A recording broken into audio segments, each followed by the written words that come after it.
Hello and welcome, friends. I'm James, Offcost Games, and I help people find board games they love so they can connect with people they care about. Welcome in today. Today's a bit of a bizarro stream, a little bit different for me, for sure. Not sure how this is going to work, because today's like a bit of an announcement stream.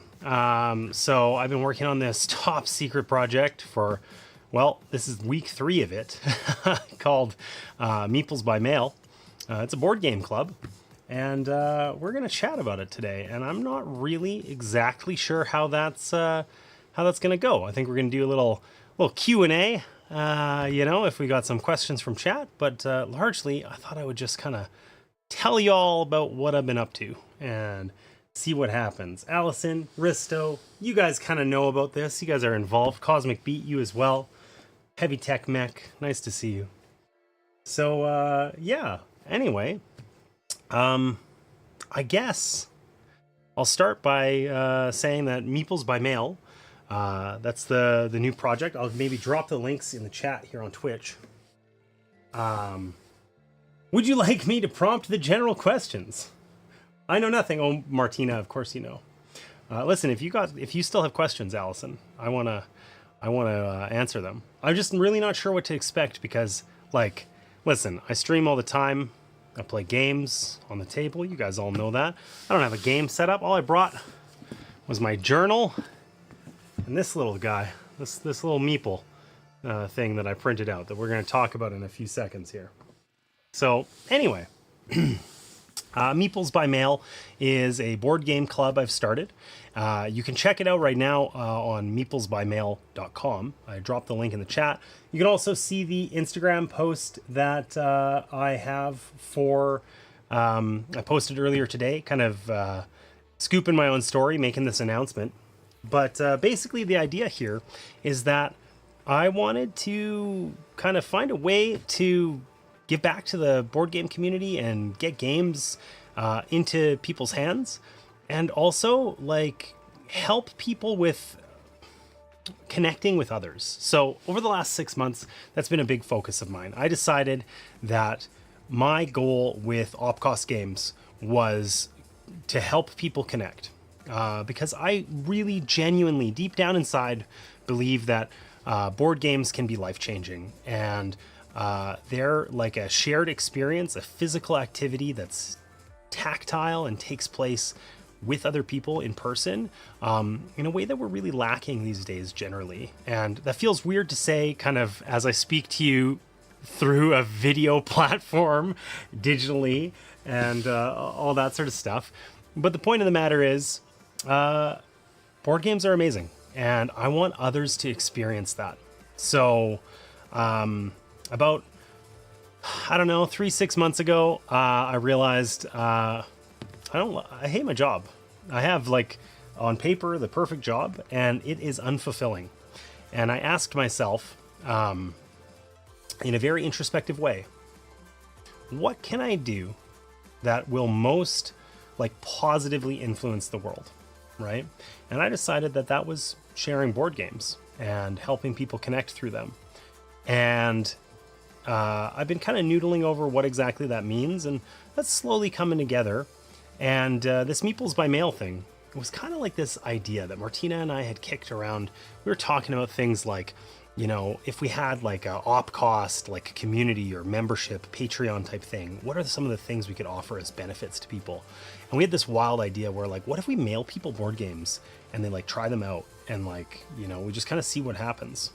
And at some point along the way, this program showed up called Build Space. And Build Space is kind of, I don't even know how to describe it. It's like a community of people that are interested in doing stuff. Basically, they have, like, they call them seasons. Every year they have like an annual thing where you have 6 weeks and you just sign up and you work on a project that you're passionate about. Okay. And it can be anything. Like, there's people building like crazy AI tools. There's people doing content creation or wanting to become, you know, musicians or whatever. I thought about doing op cost content as one of the things on Build Space. But I decided that the thing I was most passionate about at the time was actually this project, sharing games directly with people by mail. So I decided that MeeplesByMail was going to be my thing. That's not what it was called at the time. It was just, you know, shit, we'll try mailing games to people and see what happens. that was about as formal as it was at the time. And I signed up, and the idea here is that you kind of like get something functional within 6 weeks.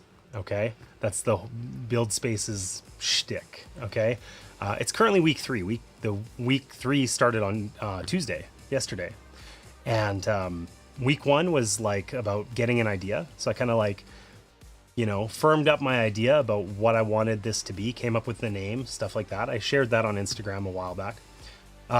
Week 2 was about kind of putting together a toy version, which I think is a lot more straightforward for people who are working on, say, like a software tool or something, right? It's like a first version, some test thing that's rough around the edges or whatever.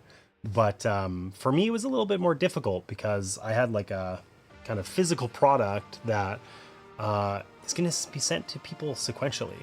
So I kind of didn't know how to handle that really. But I ended up rounding up a bunch of people and saying, hey, this is the thing I'm working on. Do you want to participate? And everybody I asked said yes. So to those of you I asked who are participating, thank you. Like, that's Jared, Caffeinated Miniatures, Allison Silverhair, Risto, you said yes, but you have to fill your survey in still. Cosmic Beat, Trombone, I don't know if Trombone's in chat, but hey, that's me, Jared, welcome in, nice to see you. But yeah, everyone I asked was just like, yeah, that sounds cool, let's give it a try, and was really supportive. So yeah, that was kind of week 2. And week 3, that's where we're at right now, is about getting more people to care, right? So I decided that I was just gonna like take the website. I'd made like I put a website together in 5 minutes. I've been a web developer for 20 years. It wasn't good after 5 minutes, but it existed. It was like as quick as I could do it, right? And then I've worked on that a little bit since then. It's less the best kind of janky. Yeah, totally. It was really bad. It's still not great, but it's less, it's no longer like it's crossed the threshold where it's no longer embarrassing, I think. And I got everybody who is participating to kind of sign up on there and fill out a survey. And We actually got this thing out, and it's like out there in the world. So why don't I put together like a really, speaking of jank, I'm going to show you the world's crappiest like slideshow, but it's what I got. It's what I got. I don't know how to do this because I hate streaming. Like my streaming setup is so I can play board games here, right? And my computer that I stream at is like 20 feet that way. I can see it, but I can't interact with it in any practical way, which is just fine when you're doing a multi-camera setup. I got a stream deck, whatever. But when I want to say like show off a website, I can't type. I don't have a computer to access to like show you guys stuff, you know, that sort of thing. So this is a little Murray the Male Meeple. Nice. Murray's a good name for him. Yeah. So yeah, anyways, I put together a very janky slideshow. Let me show you. So it's not even a slideshow. It's just a bunch of pictures. But basically, one of the things I wanted to do as part of this project, and I admit that I'm wholesale rambling right now, was I wanted this to be a shared experience that evolved and everybody got to contribute to in some way. So we did some brainstorming on Discord about how to achieve that. And actually in conversation with my sister, we came up with this idea. She kind of threw it out like sporadically and whatever. It just kind of worked out where I got a plain white box and I used that to like inside this shipping container to send out the games, basically. I guess I should preface this by saying there's a group of us, there's 6 of us, and the idea is that I'm going to find a group of people with common interests. I'm going to mail a game to one of them, and then they're going to mail it to the next person, okay? So I started, and I grabbed this box, which looks like this. And you can see one of the games there, just off to the side, Self-Careless, okay? We're used to it, it's okay. What are those questions? How much you spend on board games? I mean, that's just telling me I need help. Listen, we'll talk about that in a little bit, and it relates to sustainability on this project. Okay, so this is what I started with. Just a white box and a couple of games that I was going to put in it. All right, that I picked out for our group that I thought they would like. And then I added the MeeplesByMail. I was going to put the logo on here. It wasn't really working out, but I just wrote MeeplesByMail number 1. And put the OpCost logo, and I kind of spray painted it on there with a little stencil, a little negative space action for you. And then I went to Jared's house. This is. I hope he doesn't mind because I didn't ask. This is Jared. That's Caffeinated Miniatures. I'm at his house. We're playing Kinfire Delve, which is one of the games that's included in the box here. Okay. And I basically asked him, I took this over there and I said, like, kind of check this out and proceed with it just like as though I wasn't here. Like, just try this out and see kind of like what's like, oh, there's instructions inside and whatever. I said, like, just open this up and like, check it out. Tell me what you think, right? And part of that was, here's this white box and the instructions are like, make your mark on it, right? Because I want to build an artifact that tells our collective story of what's happened with these games. And Jared totally took that to heart. I was so impressed. And this is what he came up with, right? So he took that box and he added a ton of stuff to it, right? Jared's Caffeinated Miniatures. So a little coffee reference to be expected, I guess. But this is rad, right? Like, that's so awesome. And there's still some blank space. The sides are still available. There's a little bit more space on the front there. Lots of room for everybody else to kind of add to this and make their mark as this goes along, right? And we can like collectively tell a story, and I'm super excited about it.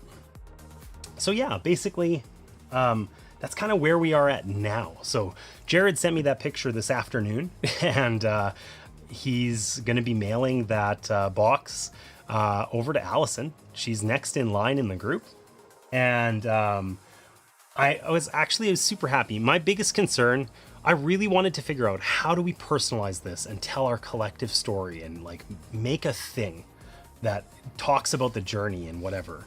And I was really worried that this box idea I came up with seemed like pretty cool, but I was genuinely worried that everybody was going to be really timid with it. And Jared just like kicked it off like with like he took up like a huge amount of space and just ran with it, and it looks fucking great. And I'm super thankful to him. So Jared, Caffeinated Miniatures, kudos to you. Thanks so much for your help with this. And also, he also, like, as you know, if you've been around stream, I'll tend to monologue, and he entertained me at his house for like 8 hours while we played Kinfire Delve and talked about this project and whatever else, you know. So I owe him a huge debt. So yeah, this is on its way now to Allison. I don't know if it's in the mail yet, but it probably will be within the next couple of days here. And then I'm hoping that Allison's going to make her mark, play these games, and send it to the next person. And then they're going to make their mark, play the games, send it to the next person. And I want that to evolve a little bit so we get to a point where we're also sharing it kind of within the community. For now, that's just on our Discord channel with the trial users, but also on socials and, you know, using the MeeplesByMail hashtag and kind of getting this out there and getting the word out and seeing what we can do. And to that end, I made the website less crappy. Okay, so V1 was really bad. Oh, hey, we got a bot in the chat. Here I was thinking there was going to be some, like, you know, nice person here that first time chat that, like, I didn't know who this guy was, and, like, you know, they were gonna be interested in our project here or whatever, but sadly just a bot. So anyways, the goal this week is to get the word out and get more people out there to sign up. And I'm hoping to get 10 people signed up on the wait list. So right now we have our trial group, that's 6 of us. And then there's like 3 people who are signed up for our wait list. So we got a total of 9 people who have expressed interest in this. That's not a lot. It's not kind of the critical mass we're probably going to need to make this work. But we're going to fix that. So this is Build Space. I was going to tell you about Build Space. I was going to show you this. I forgot about that. Buildspace.so if you're interested. I don't think you can join nights and weekends. That's what the program's called. It's like closed for the season. You had to sign up 3 weeks ago. But anyways, whatever. So I made MeeplesByMail.com, the board game club. I'll drop the link in the chat there. Okay. And yeah, I kind of put a little bit of work into this, making it a little bit less crappy lately. This is work in progress. Don't get me wrong. This is the icon version of this little guy. So as a thank you and a cheeky little, I don't know what to call it, for everybody who's participating in this trial run, I laser cut I guess Murray is his name. Was that what it was? Murray the male meeple. So Murray here, I laser cut a bunch of these and I included a bunch in the box. So everybody who participates gets to have their own little Murray for their desk or whatever, you know? But I got a bunch of those Murray dudes here on the website, kind of talking about the steps. Basic idea here, you sign up, you fill out a survey. It's going to tell us what kind of board games you like. We're going to toss you in a group with other people who like those games, and we're going to send one of you a game. You're going to play it, post about it, and then you're going to send it to somebody else, right? And, you know, the important part here is this wait list. So it's pretty easy on the site. You can join, and you get to this form where you can fill out that survey I was talking about, where we can start to take a stab at figuring out what kind of games you like. And I think an important part here, in our trial group, we only have 6 users. I had to like pick stuff, and it's not going to align with everybody's interests. It's just the deal. As we get more users, we can have groups that are more closely aligned, and maybe even entertain ideas about like groups that are aligned geographically and things like that to make this easier to execute on, right? But yeah, that's kind of where we're at. I get a Murray. I'm so excited. Easily bribed. Nice. You do get a Murray. You do get a Murray. There's 6 or 7 in a bag in that box. Please take one. It's all yours. There's also top secret instructions with a journal that you'll have to wait until you get it to see what's in there. But yeah, anyways, that's kind of where we're at. So things that like remain to be figured out, like this trial run that we're doing. So there's 6 people. If Risto fills out his survey, we'll end up shipping it overseas, and then it has to get back to me before that trial run's complete. So there's no way that I'm going to complete that within the like 6 month or 6 week rather build space time frame, which is fine, right? But what I'm hoping that we'll get out of that is a lot of information about how long does this take. Right now, for instance, I'm saying, hey, like this thing shows up, you got 2 weeks to play it, and then you got to ship it to the next person. Does that mean it takes forever? Is that impractical? Is that not enough time? Is it too much? Whatever, things like that. And overall, like a running total of like, how much did this cost to do, right? Because cost is a big part of this, actually. Right now, this is one of the other things I added to the site yesterday, was a little bit of clarity around how I hope that this is going to work from a cost perspective. So basically the idea here is that we're going to use a pay what you can model for this. So I'm sending a physical game out. I'm just going to assume that it's not going to be stolen. That's something we'll deal with when it happens. Eventually it's going to whatever. I'm sending out a physical game to somebody, and I'm expecting that person to play it and then send it to somebody else. And if they can, I'm asking them to pay for that shipping cost. Okay. And if they can't afford it, then I'm going to pay it for them. Right. And well, at least in the trial group, I'm going to pay it. But what I want to do is establish like a community fund that we can like draw on to help people who can't afford to participate. Because that's one of the other things that I really want to like accomplish here. Like board games change lives. I firmly believe that. And right now it's totally like board games are, I don't want to say they're like a hobby for the rich. That's not true, but almost. Like you really got to have some disposable income in order to have like be in the board game hobby. Like a board game's like $100. And I think in terms of, your triage list of what do you spend your money on, for most people, board games aren't high up on the disposable income, spend list. For me, they might be pretty high up, but for most people, they're not, right? So, I want to figure out how we can make that happen. And that's why, to go on the world's biggest narrative arc, Risto, you were asking about those questions. There's 3 questions in the survey that basically say, how old are you?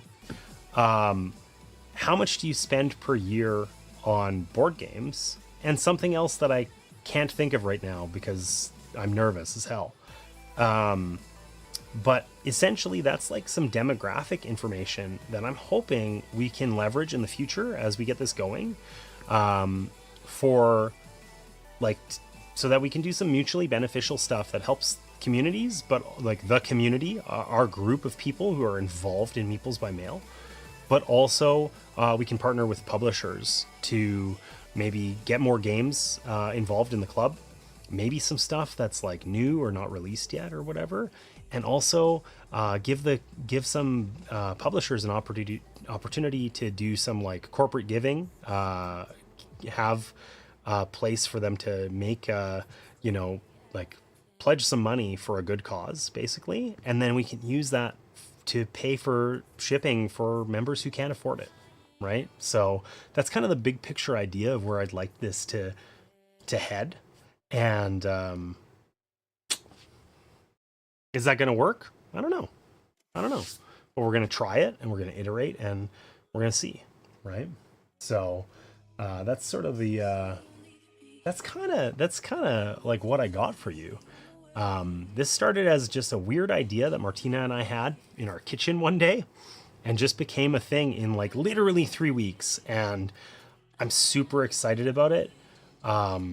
like I mentioned, I'm just like putting myself out there right now, and like it feels really nerve-wracking to do. Like I have a teeny tiny audience here on Twitch. On YouTube it's smaller, okay, and certainly not, I'm not making any sort of like creator income that's gonna like pay my bills.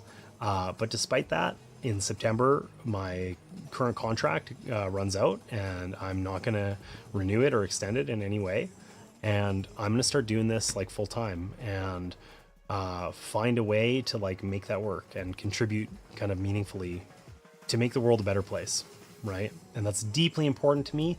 And this, something that I've really struggled with that, is getting a picture of like what success looks like. How do I achieve that? How do I make the world a better place while also not starving, and do so in a way that's like aligned with my goals of helping people connect with one another? And like this MeeplesByMail thing that was like just a shits and giggles idea in the kitchen that we had one day, feels like the first thing where it's like, this is a viable idea for how I can like make that happen. And it might not be the idea. In fact, chances are really good it's not. It probably doesn't work out for reasons that we can't foresee right now.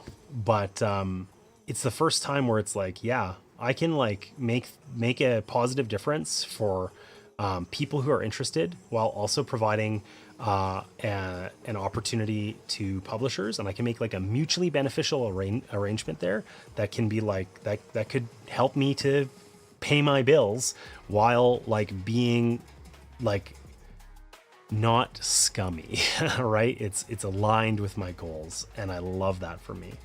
So yeah, I'm really excited about the whole shebang, and I don't know what else to tell you. That's kind of the deal. I'd love it if people have any sort of questions, ideas, criticisms, whatever. I don't care. Let me hear it, because I have no ego in this. I want this to work. And you know, the worst case scenario for me, I think the worst case scenario for me is that this trial run either gets stolen or lost in the mail. That's the worst case scenario, but I think that those are really unlikely. And kind of the plausible worst case scenarios are that this whole thing fails and doesn't work, and it ends up costing thousands of dollars to ship it somehow, and it's just totally not like a non-starter from a cost perspective. And I think even if that's the case, I'm still really happy that I tried this, because there's something like innate about it that just feels right. I don't know how else to describe it other than that. And I'm really freaking excited about it. So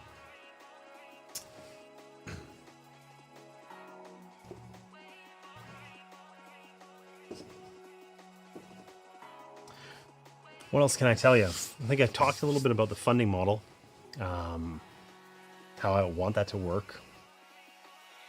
Yeah, I think honestly, that's it. That's all I got. Maybe start with a couple games in circulation, so if one gets lost, you still have data on the other package.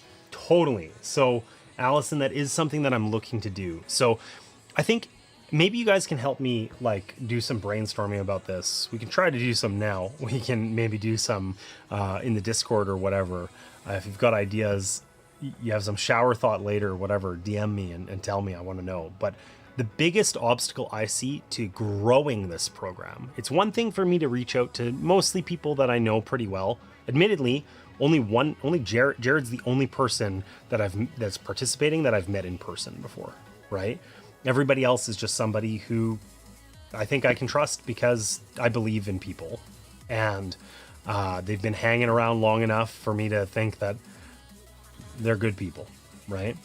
But the biggest obstacle is, how are we going to grow the program while not just making it like an immediate target for theft, right? That's my challenge. Because what I'd like to do is by the end of these 6 weeks, so between now and basically, you know, whatever, a month from now, July 27th, I think, is demo day. That's the end of the Build Space program. I want to find a way to have a second group that's been started where I've sent them games. But I don't want to just compile another group of people that I know and trust. I want to figure out how to like bridge that gap of getting people involved that are trustworthy. And I don't know what that's going to look like. Kinfire Delve is like $20 retail, so great first game just in case. I'm going to look up what I paid for it here in Canada because I do not feel like it was $20, but I could be wrong. I want to know. This is not working. I don't want to look on Temu, whatever. In Fire Delve, it is literally $22. You're totally right. But yeah. Anyways, like, I guess the thing is, I like the idea of the board games telling a story eventually, right? Of like, if I was setting out a single game, I was going to take it out of its box and ship it in the white box, just as like with all the components inside, and that box would serve as like telling its story. I think it also puts a little bit of downward pressure on theft because it's like not just, oh, I have a copy of Agricola now. It's now I have this weird ass thing and there's some karmic vibe there, you know? But in this case, I just put a couple of games inside of it. But yeah, anyways, I want to, even though we can limit our like ability for like the total impact of loss by having smaller games or less expensive games or whatever, I want to find ways of just getting users that are unlikely to steal from us. And I don't know what that looks like. It could be a referral system. It could be that there's a subscription fee. I don't want to gatekeep it, but even if that fee was like fairly low, I think that just, you know, immediately probably makes it less likely that there's going to be outright theft.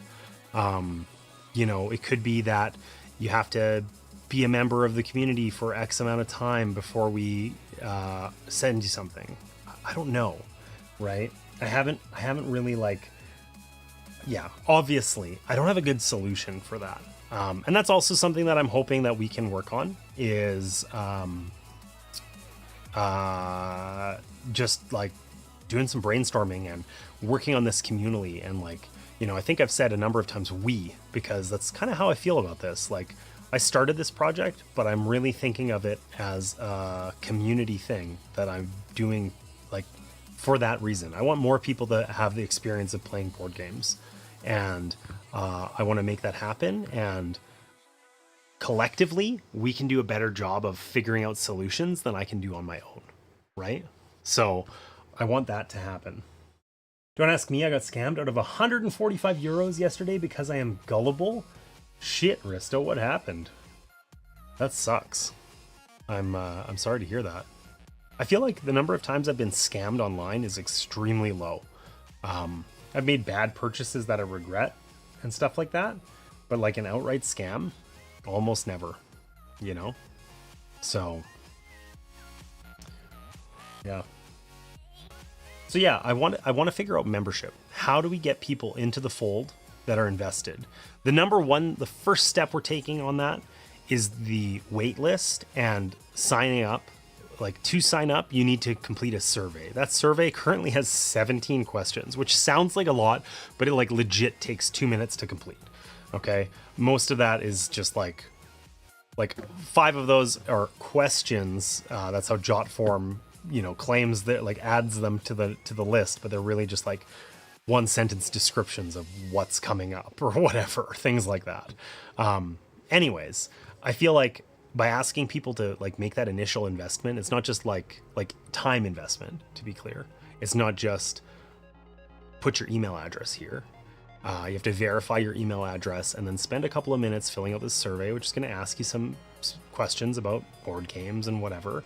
And I feel like that immediately just sort of like, that's the first extremely soft mechanism. Anybody who wanted to steal from me can absolutely fill out that survey. But it at least sort of weeds out people who are looking for like a quick buck or whatever, you know. I was talking to Martina about this the other day, once again in the kitchen. And I said, like, it's basically like I keep a padlock on my shed, right? And it's not because I actually want to stop somebody from stealing from the shed. If somebody wants to like steal the tools and stuff that I have out there, like they're going to. That padlock is teeny and it's not going to stop them, right? But it is going to stop opportunists, right? People who could just like wouldn't otherwise do this, but see an opportunity before them, right? Those people will be stopped by just that teeny little bit of hardship, right? And the survey and the personality of the box and all those sorts of things, those are soft measures to just make it that little incremental bit harder, so that, you know, if somebody sets out to scam me, they're going to steal a game from me. And like, I'm certain that that's going to happen eventually, right? And I just want to make it that so that it's less likely that that happens, right?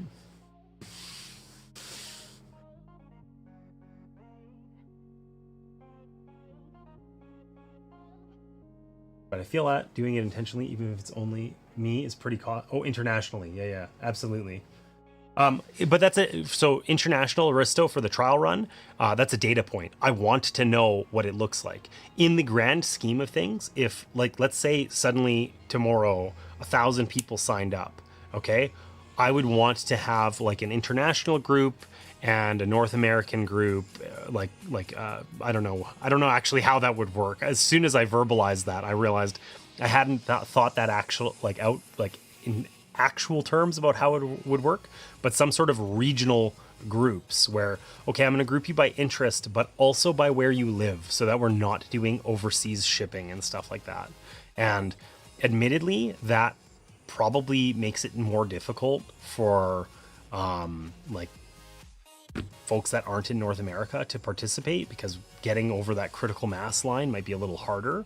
But if it's just like brutally expensive, it's not worth it anyway. So that's kind of a risk factor. And it also makes it like it would be quicker to execute and things like that. So I think there's some real advantages there, but we have to like get a good base of users to make that happen, right? All right, let's read about how. Oh yeah, and totally it would work with some companies. I think there's companies that could support that for sure. Because that's another thing that like, whatever, pie in the sky, we get a bunch of users, like, yeah, there's no reason why that initial send of games to a person couldn't be drop shipped from a company, right? So yeah, it's a data point for us. All right, so Risto's scam. It was not even online. Someone just knocked on my door and asked to help. Something happened and his sister comes with money in the evening, but he needs to pay right now. I'm telling you, gullible. Oh man, that sounds rough. I feel like that sort of thing, like, I think people are more susceptible to like scams like that. Like, con men have existed forever, and I feel like, you know, that's like, people are more susceptible to that than they think they are, right? Sorry to hear that though.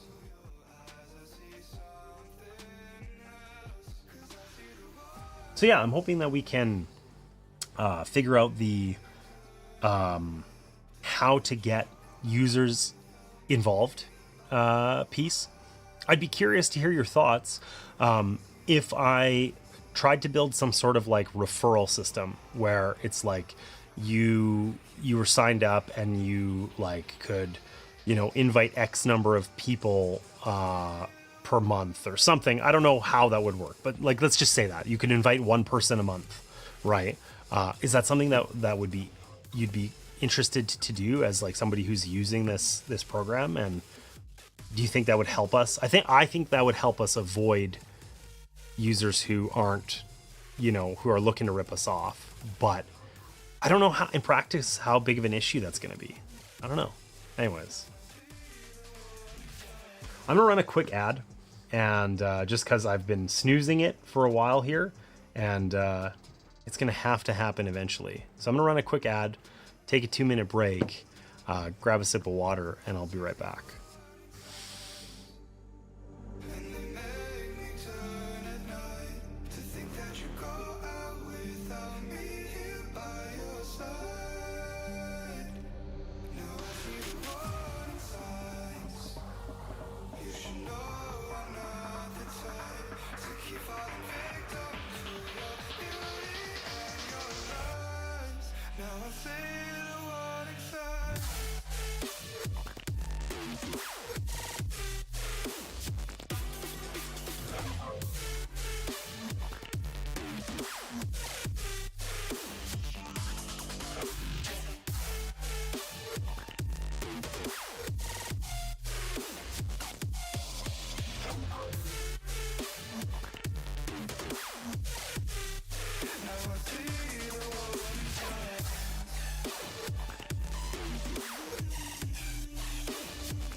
All right, I'm back. I have no idea if the ad is over on Twitch because I made a change to the Twitch like user interface, the stream manager, and it refreshed it and took away the ad progress bar. So I have no idea. Honestly, Twitch ad management these days is just anyway. So who knows? But yeah, so what else can I tell you about Meeples by Mail? I think that's it. I'm amazed actually that I've been plodding along here, just running my mouth talking for like 45 minutes. That's wild to me. I can't believe. I mean, I know I'm known for my monologuing and whatever else, but like shit. Like I took my ad block off from Twitch, still no ads. That might be a regional kind of thing, you know? I bet you if you were in North America, you'd be getting spammed with like McDonald's ads and crap like that. So, all right, what else did I want to talk to you guys about? I don't know if I wrote any notes in here. This is my journal, actually. This has like been a really helpful thing. I'm not going to show it to you guys, but I will say that I've been journaling every morning for a month, and it's been like genuinely like life-changing for me.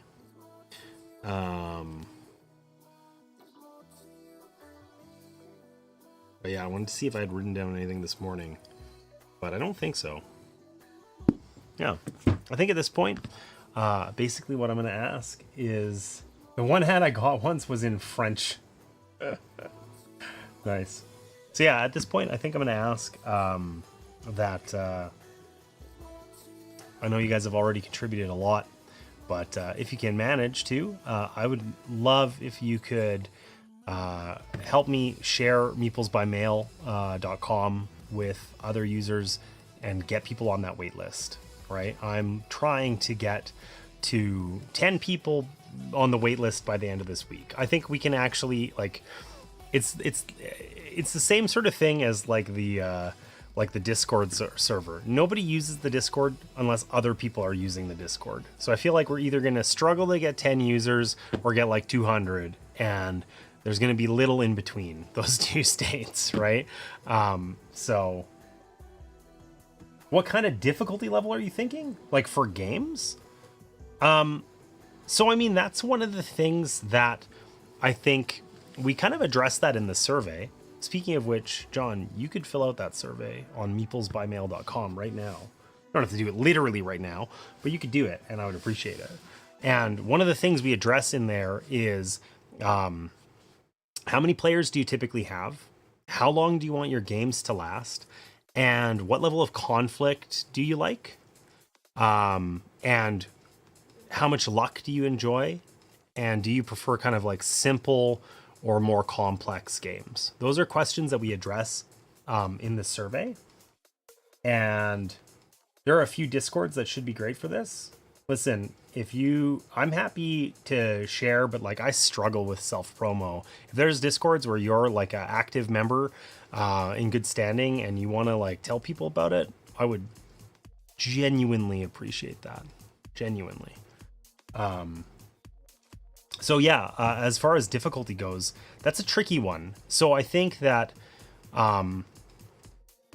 first and foremost, enormous games that are like campaign games or just full of miniatures or things like that, those are right out. Those are completely out of the question, right? They're just going to be too impractical to ship, too heavy, too expensive, whatever, right? So that immediately shunts us towards smaller box games. And then something that I'm not sure yet, we're going to have to experiment with. In this first trial run, I sent out 2 games. And the reason why is because I was trying to find, we just had 6 people who I asked to sign up. And that meant that we like really didn't have like, it wasn't, I'm putting them in a group because they have similar interests. It's, I picked the group and their interests are their interests. And I just have to find a way to make that work. Right. So I tried to like hedge my bets by including a couple games, you know, and, so no Thunder Road Vendetta Maximum Chrome Edition. I will stream Thunder Road Vendetta, like, for sure. We have Thunder Road Vendetta. I kickstarted the like expansion to it, and love that game. My daughter also really enjoys it a lot. So we'll definitely be playing that in the future. But no, we won't be shipping that. Or like Voidfall or Gloomhaven or whatever. If it's bigger than Agricola, like listen.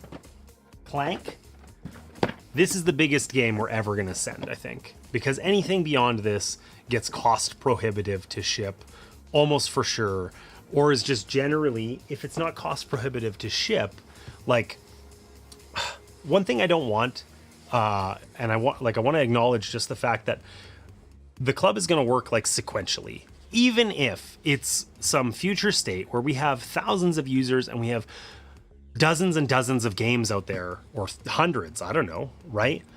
You're still going to be waiting in line. Like there's a group of maybe 6 or 8 people, and I'm going to ship it to user 1, they're going to ship it to user 2, they're going to ship it to user 3, etc.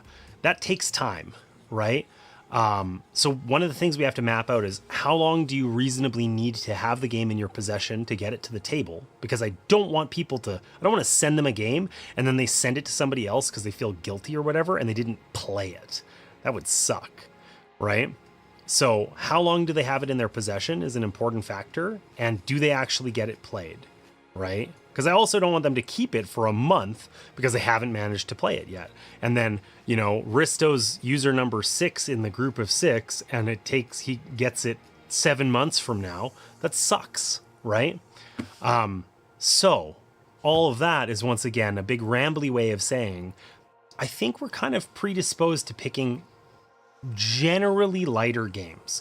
If I send you something with a 40-page novel of a rule book that's going to take you 4 hours to play, it's going to be harder for you to get that to the table in a reasonable time frame than if I send you a 30-minute game that you can learn in 5 minutes, right?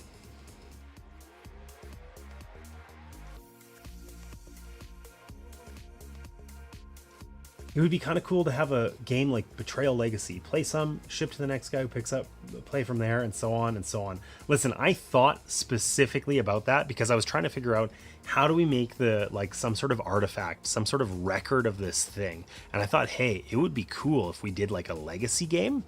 But then I thought that has overhead and implications about how we share whatever needs to be shared in order to make that work, that I couldn't figure out in time for Monday when I went to Jared's to get this stuff in the mail, right?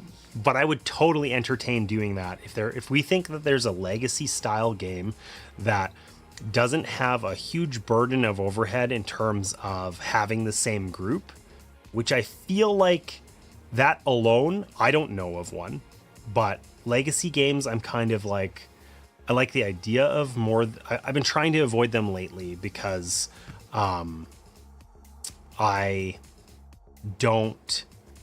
campaign games are hard to get to the table. But yeah, Sagrada Legacy would maybe work. Hey, thanks for filling that out. But yeah, so I was rambling there for so long. Basically, I think we're going to tend towards shorter, lighter games. It doesn't mean that every game has to be 30 minutes, but I think if you're I'm not sending you a Lacerda Kanban EV 20-pound huge box that then takes 3 hours of you reading and studying to learn the rules. That's never happening. It doesn't suit the purpose of the club. But I also don't want to only send people light beginner games, right? Kinfire Delve was one that I included. Despite many distractions, I read the rulebook at Jared's house and we immediately played it, and it was about an hour to play, right? And that felt about kind of the right commitment level, things in that, sometimes we're going to be in that 30-minute window, and other times we're going to be in that 60 to 90-minute window most of the time. And Twilight Imperium, that's probably for your own game group, not the club, right?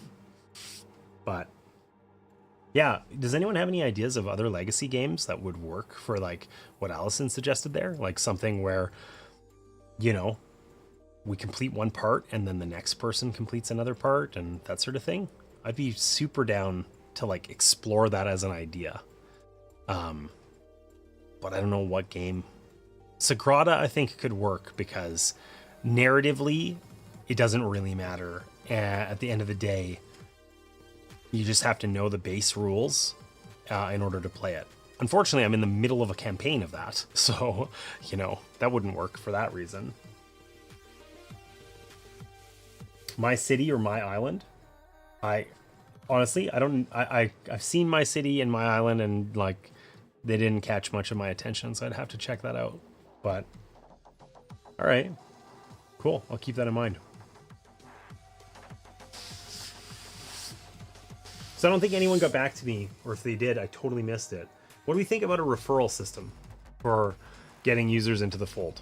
If I said, hey, I'm going to give everybody like one invite a month that they can offer up to somebody else to like bring them into the club, would that work? Would that just take too long to get that critical mass of users? Or would that not help us actually avoid like theft or whatever? I don't know. I kind of feel like what we should do, I want to get this waitlist out there. I want to get people on it, and I just want to try sending some games, and I want to see if theft actually happens. And that feels a little yucky because I think it will, but I just want to like I don't want to go through some weird like you know, exercise of figuring out all these ways to like counter it, and then it's not actually like an issue, right? I don't know, or not a big enough one for us to care, right? I don't know. I think that we can, yeah, maybe just iterate on that and try.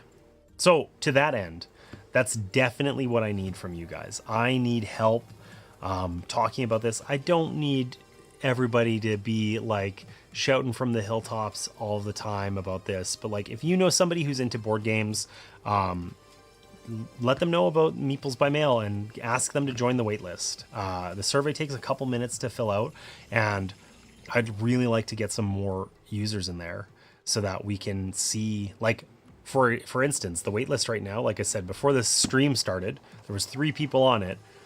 They had such diverse interests that there's no way I could send them those people a game that they could collectively enjoy, right? Or not equally anyway.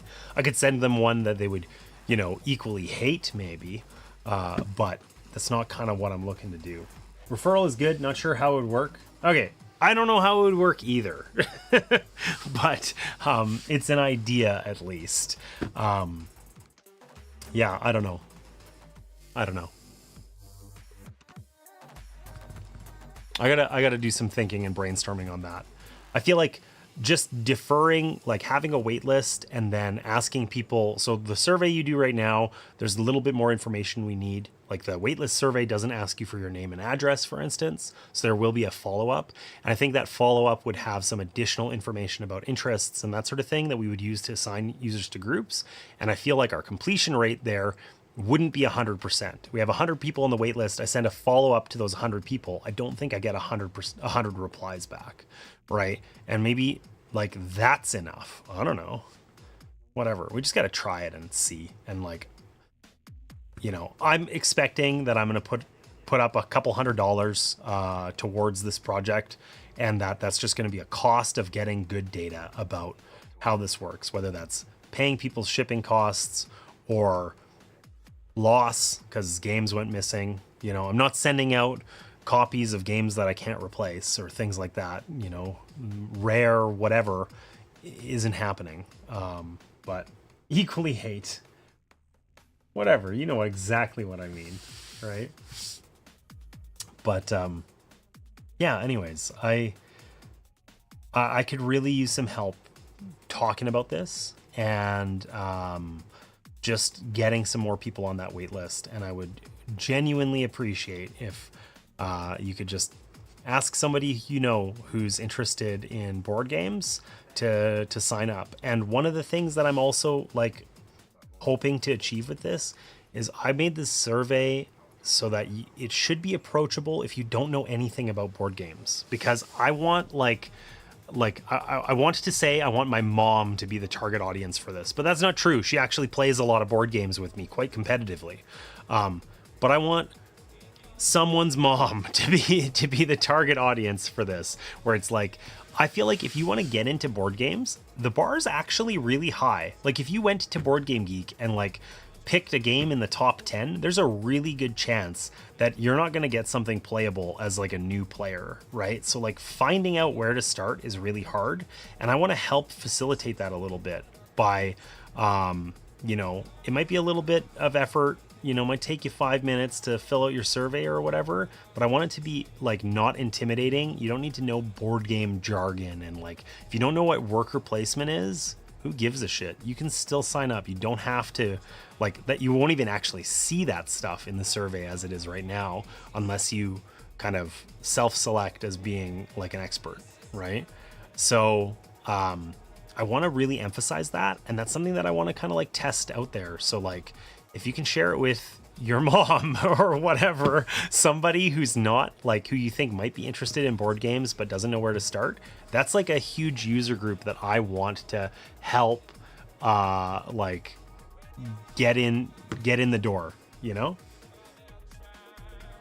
Oh yeah, first game I bought was Through the Ages. Exactly. If you came home with Through the Ages as your first game and you've never, like, you played Monopoly as a kid 20 years ago or whatever, and Through the Ages is the next game you get, like, you're in for a surprise, right? Yeah, it's like, it's exactly that sort of thing, right? So yeah, anyways, I think we're gonna wrap up here pretty soon, unless anyone has any other questions about it. I think we kind of covered everything. To summarize, because I like doing this for my own, like, feeling like I covered everything. MeeplesByMail is a board game club where you sign up, we figure out what you are interested in, we put you in a group of other users who are interested in the same things, and we send one of you a game. That person plays the game, shares about it online, and then sends it to the next person. Okay. We have a trial group with 6 users, and we're doing this thing where we're customizing the box as it makes its journey. So it started like this, and that was, this here's my addition to it. And this is me playing it with Jared, user number 1, and this is his addition to the box. Okay. So we're hoping that through the act of going through this, like, we're going to tell a collective story, and I'm going to take that box and those games and like do a retrospective video about who participated, what their experience was like, was this successful, all the positive memories we made, whatever. That's like an artifact that I'm really looking forward to exploring. I don't know if that's going to happen every time we do this for each group, but it's at least happening for this one. Everybody also gets a Murray MeeplesByMail Meeple. This guy, which is the MeeplesByMail logo that I cut a lo-fi version of on the laser cutter. So everybody gets one of those. And I think that things that we're looking to get data about right now is how do we get users, bring users into the fold. Right now we're getting people onto a wait list, and we're just going to try inviting some of them, sending some games out, and seeing if we get ripped off, because that's one of the big perceived challenges. Everyone I talked to about this was like, isn't everybody just going to steal your games? And the answer might be yes. I don't know, right? So we're going to figure out logistically, does that happen? How much does it cost for us to send these things? All that sort of stuff, right? That's something that we want to figure out. And also kind of like from a numbers perspective, what does this all cost? Is this viable? Is this sustainable? And how many people and users do we need to kind of reach that critical mass where we've got enough people signed up so that I can send a game with confidence? If your interests are a circle, there's a Venn diagram of everyone's interests where I pick 6 people and I find their little Venn diagram that's overlapping, and I pick a game that's in the middle, right? Or adjacent to that, right? You know, how many users do we actually need in order to achieve that? I have no idea, right? So that's something that we kind of got to play around with and explore. To share a story about it, For years, I participated in the Board Game Geek Secret Santa, and that like defines this experience for me and kind of what I want it to be. I want it to be sort of like this delayed gratification thing where in this Board Game Geek Secret Santa, what you would do is you'd sign up and you'd update your profile on Board Game Geek with like your interests, and people would generally have like their collection. You could see what games they had, right? And then somebody would be assigned your name, and they'd kind of look at your collection, look at what you'd said in your profile, and they'd send you games that they think you're interested in. And I could just go buy all those games and just get them, and I could have them now, or I could sign up for the Secret Santa and wait 8 weeks and then get a surprise. That one was way more fun, right? There was something like special about the like delayed gratification of the experience of kind of putting my interests out there and letting somebody else like curate that and pick something that was appropriate. And in fact, one of my favorite games ever was a game I was never going to buy that I got through the Board Game Secret Santa. It's right behind me. I might have moved it. No, it's over there. It's under Demonship. You guys can't see it. It's not really lit up, but it's Hansa Teutonica. It's like the first edition. It is beat to shit. We have hundreds of hours into that game. I looked at Hansa Teutonica. This was at a time period where, you know, old guy on the box cover and trading in the Mediterranean and stuff like that was like really at peak criticism. Everybody was kind of tired of it. And Hansa Teutonica was just like, it wasn't doing it for me. I was never going to buy it. And it was not on my wish list. It was like one of the only things in the top 100 that I explicitly said I didn't want. And somebody in the Board Game Geek Secret Santa said like, you're going to like this, right? I really think you're going to like this, and sent it to me. And it's one of my favorite games ever, right? So those are experiences that, like that's the type of experience that I want to foster. I want somebody to sign up, have just long enough of a time to elapse that they kind of forget about this. They get this thing in the mail, they open it up and they're like, shit, yeah, board games. I remember. And then they host a game night or whatever and, you know, try something new and see what happens, right? I got my butt kicked playing Chicken Cha-Cha-Cha last week. Yeah, that's a skill issue, John. Sorry. The ladies of my mom's retirement home says they'll volunteer. Bring on the elderly target market. Listen, as an aside, that is something that as part of this whole like commitment to like connecting with others and things like that I've been trying to figure out. I'm considering like trying to find a way that I could maybe do some volunteering at like a retirement home or something like that, and just like using that as an opportunity to go chat with some folks, meet them, play some games, and like talk with them about life and see what I can learn, basically.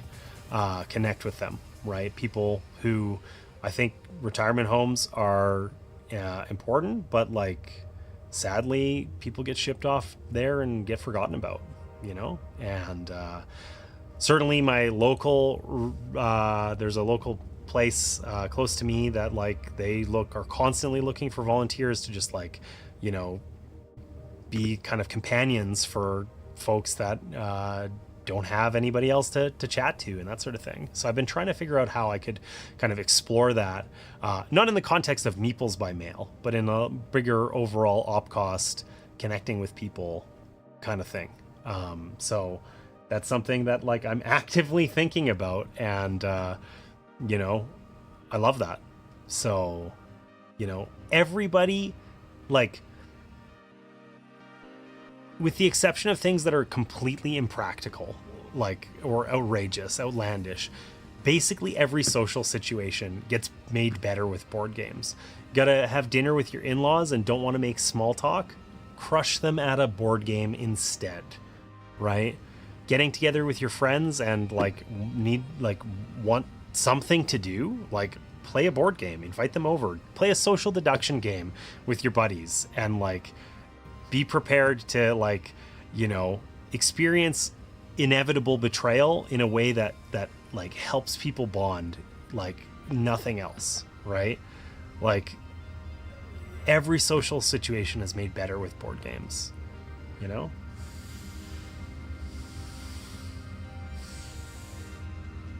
They just texted that at least 2 of the 5 should be alive and well at any given time, so they're a safe bet. Amazing. This explains so much about my upbringing, Allison. That's wild. That's wild. Oh, man. But yeah, like, honestly, I think, like, my kids have grown up playing board games. I stream with Sarah, my eldest daughter, on YouTube, usually in this time slot on Wednesday nights, right? And board games have been like a really important part of growing with them. From when they were little kids, board games were something that helped them with fine motor skills and learning to read and learning to understand what it's like to cooperate with others or compete with others and handle that gracefully. We haven't all like quite got there yet. I don't know that I've got there yet. You know, and then when Martina and I were like in our late teens, that's kind of where our board gaming habit started. We lived with her folks, her aunt and uncle, and we had 4 adults in the house. We played board games like multiple times a week. It was awesome. We played BSG, also on my shelf up here somewhere right behind me, right here. This tired copy of BSG. We played that also hundreds of hours. Loved that. Just like every week we played BSG at least once for 4 years. Well, you know, it was wild. Sorry, I'm just catching the tail end of your talk. That's okay, Dispatchinator. Dispatchinator is my mother, by the way. Team Sarah? Yeah, it's true. Everybody likes Sarah better than me. It's team anybody but Opcost around here, basically. Team Sarah, team Martina, team anybody but Opcost. It's fine. It's fine. He's a very good monologuer. Just be glad I haven't stood up and started pacing, Martina, because I could do that. Don't make me. So yeah, anyways. Team Lady Opcost. Yeah, there you go. So, where was I? Yeah, we played games with our kids. We played games as teenagers and adults. Dispatchinator is my mother. We go to her house most Friday nights and play board games. It's an extremely important part of like that relationship for me, and gives us an opportunity to like bond that we wouldn't otherwise have, that we both like value and cherish. Right. And that doesn't go away just because you're elderly or whatever, you know? So yeah, I want to introduce board games to anybody, whether they're 8 or 80, you know? It's only Team Opcost when it's co-op.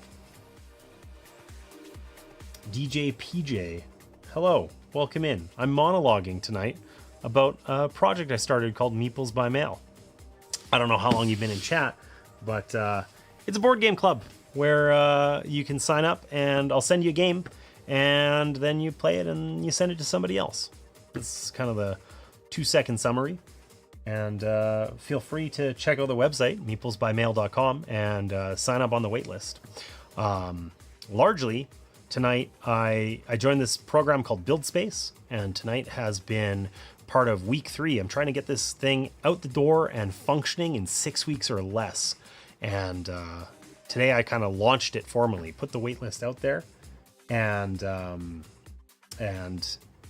just kind of put it out into the world. And today here on Twitch, normally I'd be streaming a physical game right here, but instead I decided to just talk at people about this project, hoping that they would have questions.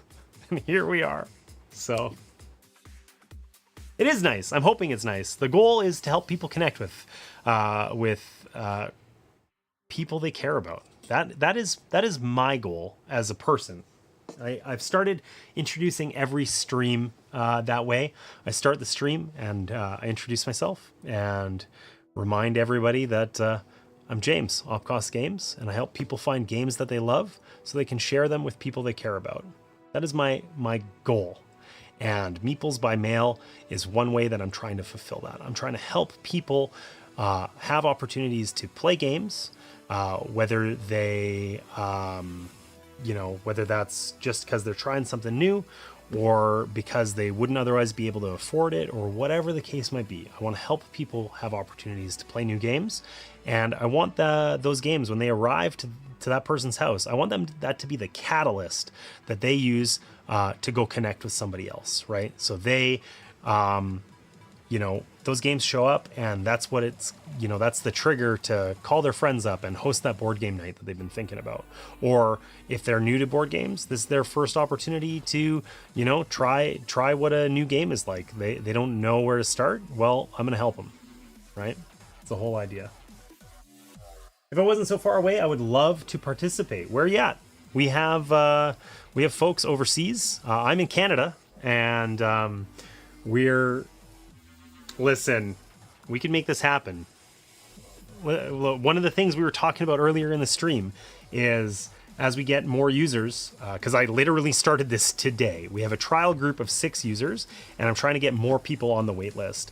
And one of the things we specifically talked about was having like regional groups. So Risto in chat, he's in your neck of the woods, and we got a couple other users overseas as well. I'm in Canada.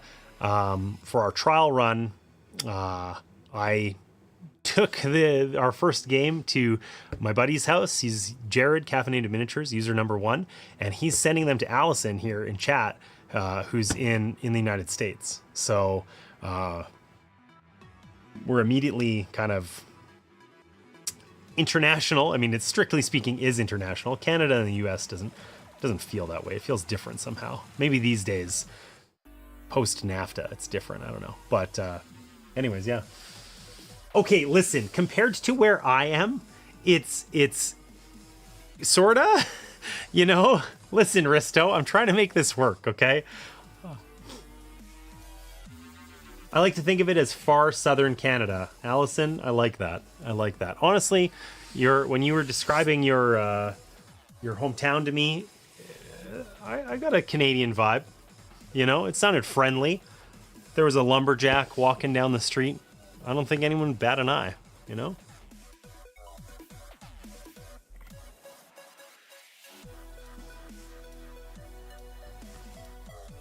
Estonia is closer to France than I am to James. There you go. Actually, I wonder how far you are away from me, Allison. I don't know. But anyways, something that we're actively... So this is a program that is in its infancy right now. And we are actively trying to explore how does it work like internationally or regionally or whatever. So DJ, I would like genuinely appreciate if you're interested, sign up, go to meeples.mail or MeeplesByMail.com. I'll drop the link in chat. Sign up to join the waitlist, and just put your you don't need to add your address or anything in there right now, but just sign up, and we're going to follow up with other users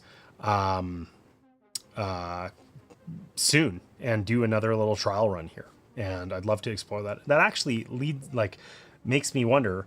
I purposefully took, for the waitlist, I took everyone's address out. You don't need to tell me your address to express interest in this program. But probably I should ask what country they live in, because right now I have no geographic information. And if that's something that we're going to actively explore, I got to put that back in. So I will do that tonight. You should get a world map and put pins in it everywhere you've shared games, so it's a good visual. So I thought about doing something like that. So I want to do a retrospective video. Let me show you. So for those of you who just joined the stream, I sent out this, the first game, in a white box. Okay, it looks like this. I added Meeples by Mail number 1 and the Opcost logo to it. Played some games with Jared. That's Jared over there, and he added his mark to it. This bit at the bottom. He loves coffee. His name online is Caffeinated Miniatures. You should follow him on Instagram. If you don't, he paints miniatures. They're rad. You should check him out. Okay, so this is the game for our trial group right now. Jared's taking that box and mailing it to Allison, who's here in chat, who lives in the United States.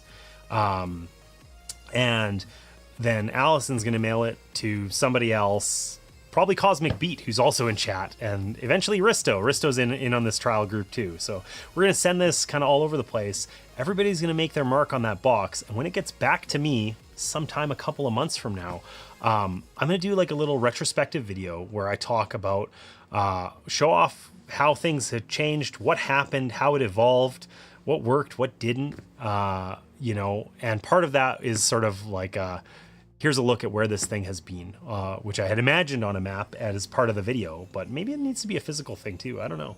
We'll see. Well, then I will do that. Thank you, DJ. Appreciate that. 2,200 kilometers. I've driven further than that in one go while remaining in Canada. Interestingly, the worst road trip Martina and I ever took. It was like, I'm glad we did it, but I would never do it again. We drove from, we live in Alberta, and we drove to Toronto, Ontario to visit my grandparents. And we did it in one sitting. We just like, we drove straight there, and we just like traded out who was driving with an infant in the back seat. So I did the majority of the driving, but Martina did a fair chunk. I think it's about a 37-hour continuous drive. And we just did it in one shot. You get beside Lake Superior, and like it might as well be the ocean. It's huge and never ends. It is so boring. Holy shit. Anyways, that drive is heinous. It is. It is. Hey, that was in my car. It was in your car. That was in your, we borrowed your Ford Escape for that trip. That's right. That was a while ago. That was 10 years ago. It's like an old suitcase with travel stickers on it. Yes, that's totally the idea. Totally the idea. Next, you're going to put disposable camera in so everyone can take pics of gaming. Bristow, that was one of the ideas that we considered. I considered putting a disposable camera in, but then I wasn't sure that it was going to work. One, they're surprisingly expensive, at least here. Like, I just think disposable cameras like aren't really a thing anymore, right? And two, I just wasn't sure if that was going to work out, or if I was going to need to give more guidelines, or if people would be comfortable with that. So I opted out of that one for this time and just went with the box instead. And the box becomes an artifact of this thing's journey. And what I'm really hoping for is that I get that thing back. It looks rad, and I want to like frame it and put it on the wall behind me. That's what I want to do with that. I'm hoping that works out. That's my dream of this test run. So. And everybody gets, in exchange, they get Murray, the laser cut meeple. Maybe not a good deal for them, but it's what I could offer.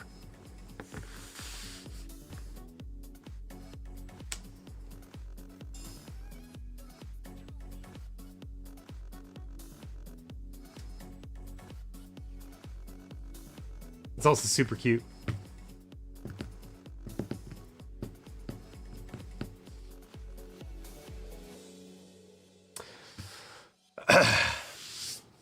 Yeah, Murray is the Murray's the logo, right?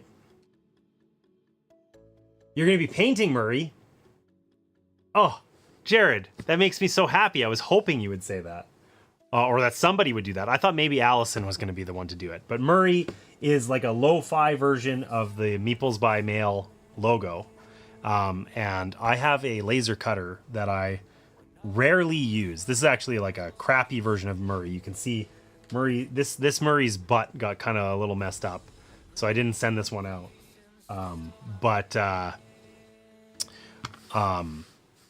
This was an excuse to fire up the laser cutter. I needed to cut a stencil for that box, right? Because on the box I put the Opcost logo right there, so I laser cut a little stencil for it and spray painted it with little clear coat mostly, and I also cut out Murray. So that Murray has a belt only on the backside. Yes, our Murray, also plural, can be, let's say, an army. Ooh.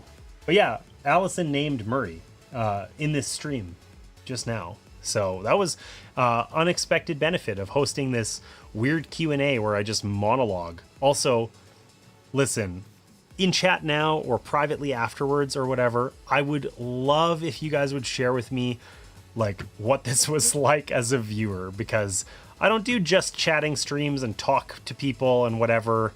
I don't think I'm a big enough streamer to really get away with it, because chat interactions when you're live streaming are really hard. If nobody's willing to talk or whatever, it sucks. It's awful. And I talk a lot. I'm really good at monologuing, as my dear, wonderful wife mentioned earlier. So, I said that with such disdain. It didn't mean that way at all. But, anyways. It needs a hot tub. Listen, I'm not that type of streamer, Allison. I don't have the assets required for that to be successful. So, no hot tub streams here.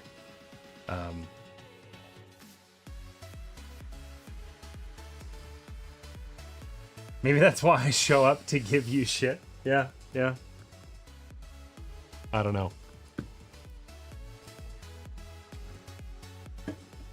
So yeah, just separately from MeeplesByMail, Allison, like you were mentioning, I want to find some opportunities to do some to play some games with folks who wouldn't otherwise get to. So one of the ways I was thinking about doing that was volunteering with like a retirement home or something like that. Folks who just are craving connection with other people and need it. And one of the other things that I'm looking to do this summer, I was talking with a buddy about it actually just last night, is just going out in public, setting up a table and finding people to play games. And I think I'm going to try and live stream that. I don't know how the live streaming part is going to work. Production value is going to be a hair different than it usually is, let me tell you. But I think I want to give that a try. And if the live stream doesn't work, I'm at least going to do some video and a little whatever. You can go on an adventure with me and we can see my success rate in getting people to play a game. That would be awesome. I hope it will be awesome. It's funny because I say like my goal here is to connect with people. But like I have like a fair bit of social anxiety. Like I can sit here all day and talk to you guys about board games, and like I can do a presentation on a topic that I know about. Like I can get up on a stage and talk to 300 people about web development or something like that. No problem. But to walk up to somebody and ask them to play a game, extreme crippling anxiety. Scares me to my core. That's just like that is my personal thing that I struggle with. So I asked somebody who does not have that problem and is extremely good at meeting people and just being, whatever, themselves and like talking to folks. So I'm hoping that will work. Now I've named you in my head at that change my mind table. Yeah. Or memed. I saw named. I can't read. Yeah, totally. I think I'd like to make connections with people that are like same idea, different vibe, right?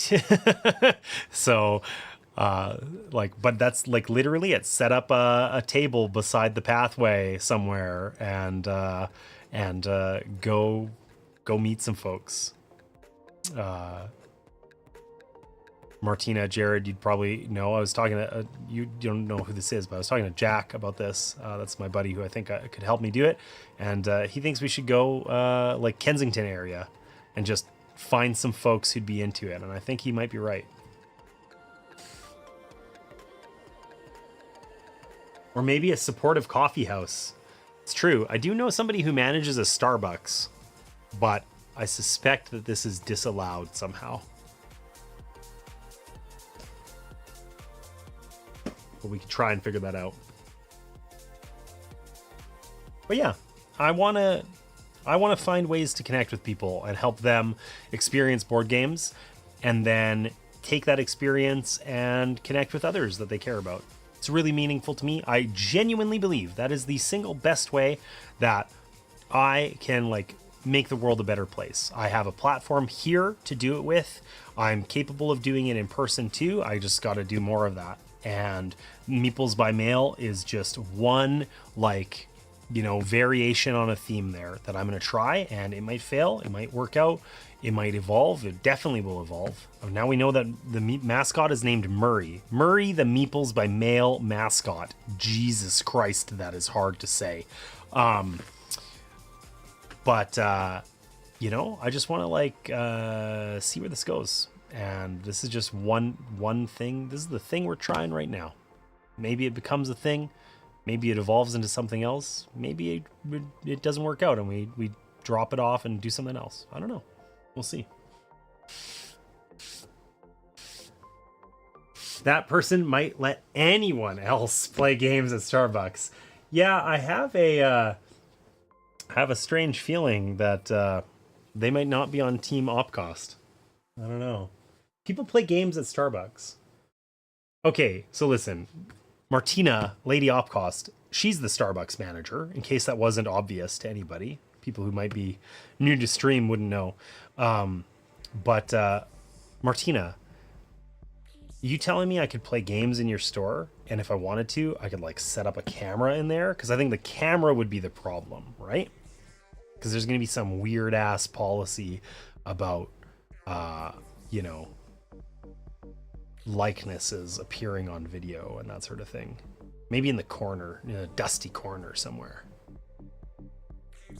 The camera would be the problem. You're correct. Not the game. All right. What if I did it on your patio? Or like adjacent to your patio? in front of the store next door.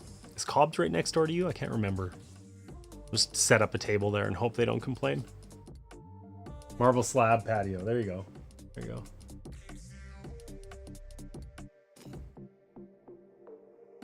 Mr. Silverhair says it's a no-go at Walmart, just in case you were looking for all your plastic needs to be met as well. I wasn't, but that's important to know. Yeah, I think, like, honestly, in a corporate space probably doesn't work, right? So I don't think that that's something that I'm going to try. I was thinking more like literally out in a public space on a sunny day that's not too windy, playing simple games. Taco, cat, goat, cheese, pizza. You know, things like that, right? But whatever. That's just a idea that I got to figure out eventually here. So I'm gonna take a second to fix my AC because I'm freezing, and run a quick ad.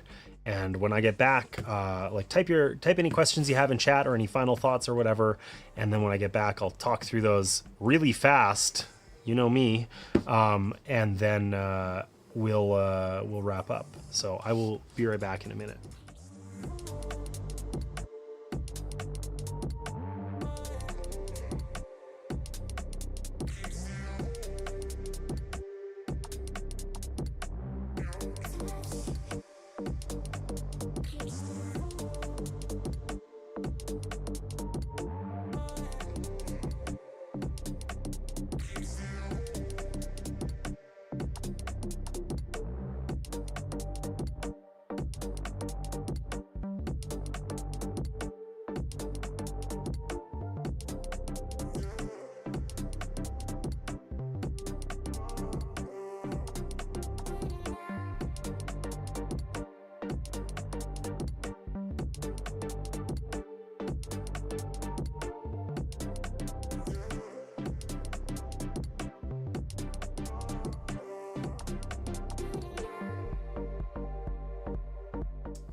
All right, the ad might still be going. I wonder why it lags like that when I return from the be right back screen. I wonder if that's something I can do anything about.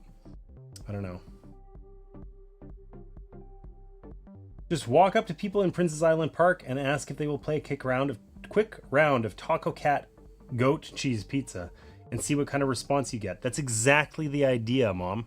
That's exactly it, right? And I think that, like, yeah, like down in Eau Claire or something like that, I think we could find lots of people to do that. And I think it'd be fun.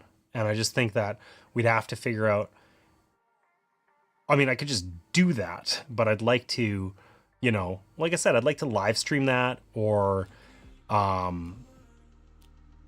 don't know, shoot some video or something like that.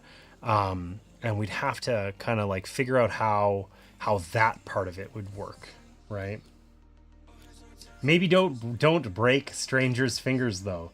Listen, Taco Cat Goat Cheese Pizza is a like rings off type game. It is hard to play that game and not be like hyper competitive. Hand injuries happen, but Allison, you were totally right. Happy Salmon. That's Happy Salmon is like the exact type of game, right? It's just like, it's super easy to explain, and it's just stupid enough to be fun, and like you can do it with like, you can play it standing up, like in fact you need to, right? You don't need a table or anything like that, right? Mostly jammed fingers, if we're honest. It's true, there are some very jammed fingers, interwoven, I didn't know your finger could bend like that type things that happen in Taco Cat Goat Cheese Pizza. Happy Salmon is fantastic. It is. Maybe that's it. Maybe it's a Happy Salmon day. Who publishes Happy Salmon right now? Is it Blue Orange, or is it somebody else? I can't remember, because we have like, or you know what, I'm not thinking of Happy Salmon. I'm thinking of Taco Cat Goat Cheese Pizza.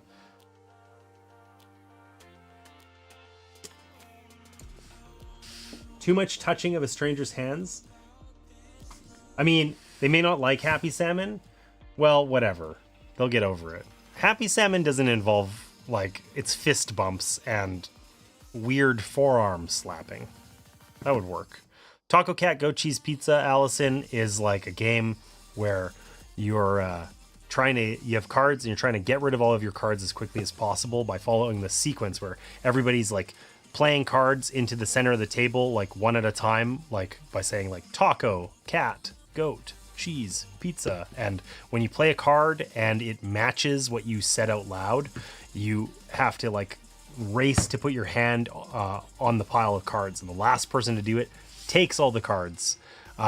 Your goal is to get rid of all of your cards. So that's the literal whole game. You now know all of the rules basically, but in everyone's haste to not pick up all the cards, you have to quickly put your hand in the middle, and punching and finger injuries happen. Modified spoons, totally. Spoons, same idea, right? Spoons has a higher injury potential, I think. Floppy fish. Yeah. I wonder what other games would be good for that type of thing.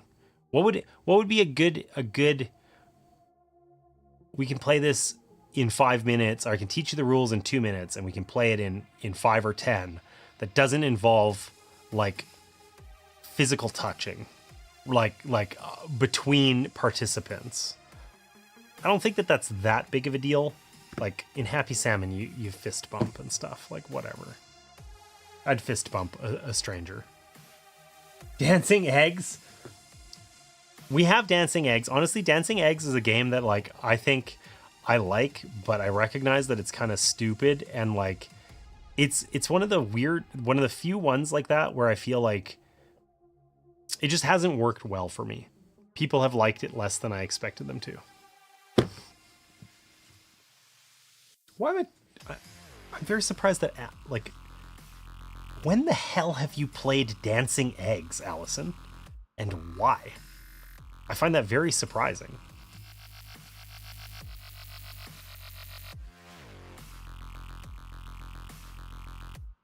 Tried Goblin.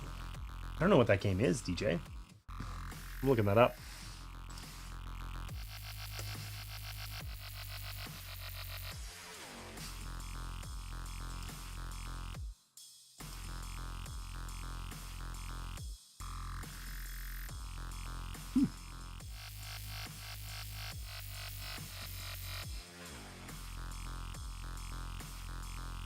To read more about this. That's cool. Anyways, that's just an idea. A totally separate thing. So, as far as MeeplesByMail is concerned, I don't think anybody needs to hear me monologue about it anymore. It is out there. I am working to grow the wait list. My goal personally is to have 50 people on the wait list by the end of the 6-week period. So that's basically the end of July, July 27th. I think I can do better than that, but it's going to be hard to get those initial users. So in any case, it is out there. I would very much appreciate for those of you, like, if you haven't signed up, check it out and sign up. If you're not interested to sign up for some reason, send me an email. There's a Gmail, MeeplesByMail@gmail.com address on there, or send me a DM here on Twitch, whatever, or on Instagram. Just reach out somehow and tell me what it was about it that, like, why you didn't want to sign up. Because like I want to make this better, and I want to make it attractive for everyone, and like, let me know what the issue was, and I'd like to try and make those better. I'm not going to promise that it's going to be perfect or anything like that, but I can do my best, right? And yeah, if you have anyone else who's vaguely interested in board games, or like, please send them the link, ask them to join the wait list, and let's see what we can do here and see how many people we can get to sign up, because this is something that I started, but I need help to, like, make this a success. So yeah, I would genuinely, from the bottom of my heart, appreciate if you could share this with others who you think are going to be interested. And yeah, I don't even know what to say, because I struggle to, like, I don't know how to articulate how much that would mean to me. I would really appreciate that.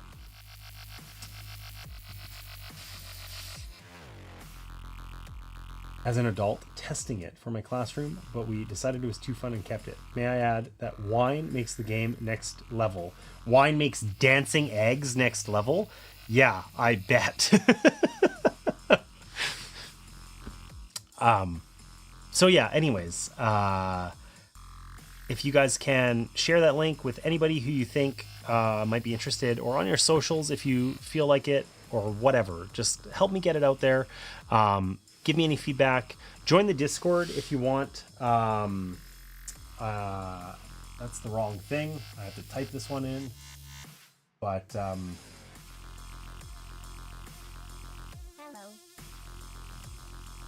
There we go. Join the Discord and tell me what you think. That's a great way to contact me.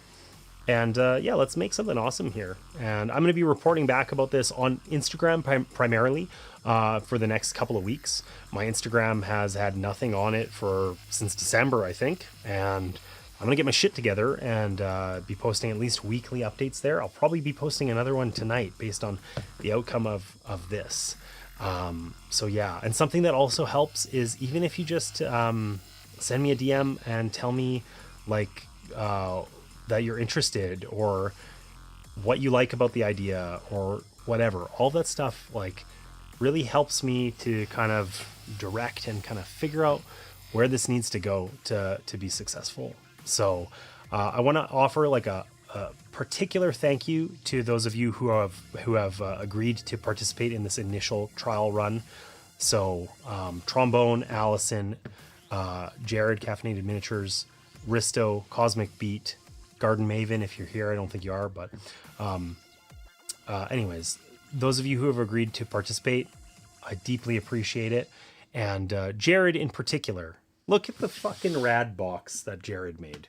Look how cool that looks. I am so thankful that Jared, like, took this idea and just is helping me run with it. And I feel an extreme debt of gratitude to him for hosting me in his home, playing some games with me, and helping me to get this thing started. So Jared specifically, thank you so much.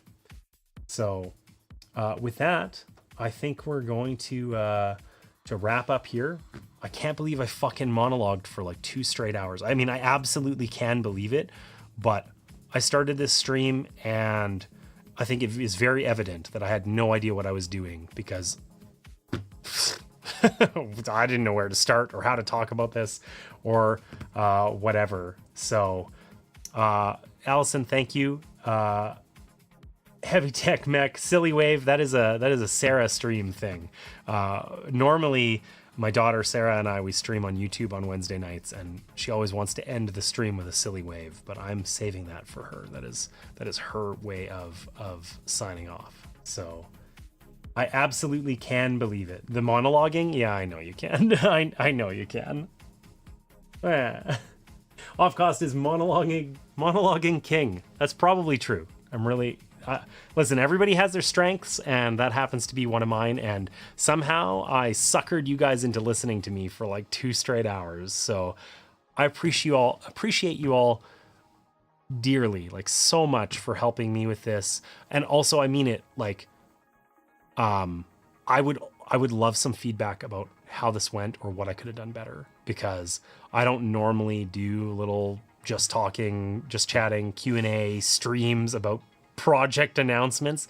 This is new and uncharted territory to me that feels extremely weird, and I tend to be super self-critical. I'm not asking for compliments, but I if there was something missing here or something I could have done better or whatever, like, please reach out through the Discord or through a DM or whatever and let me know.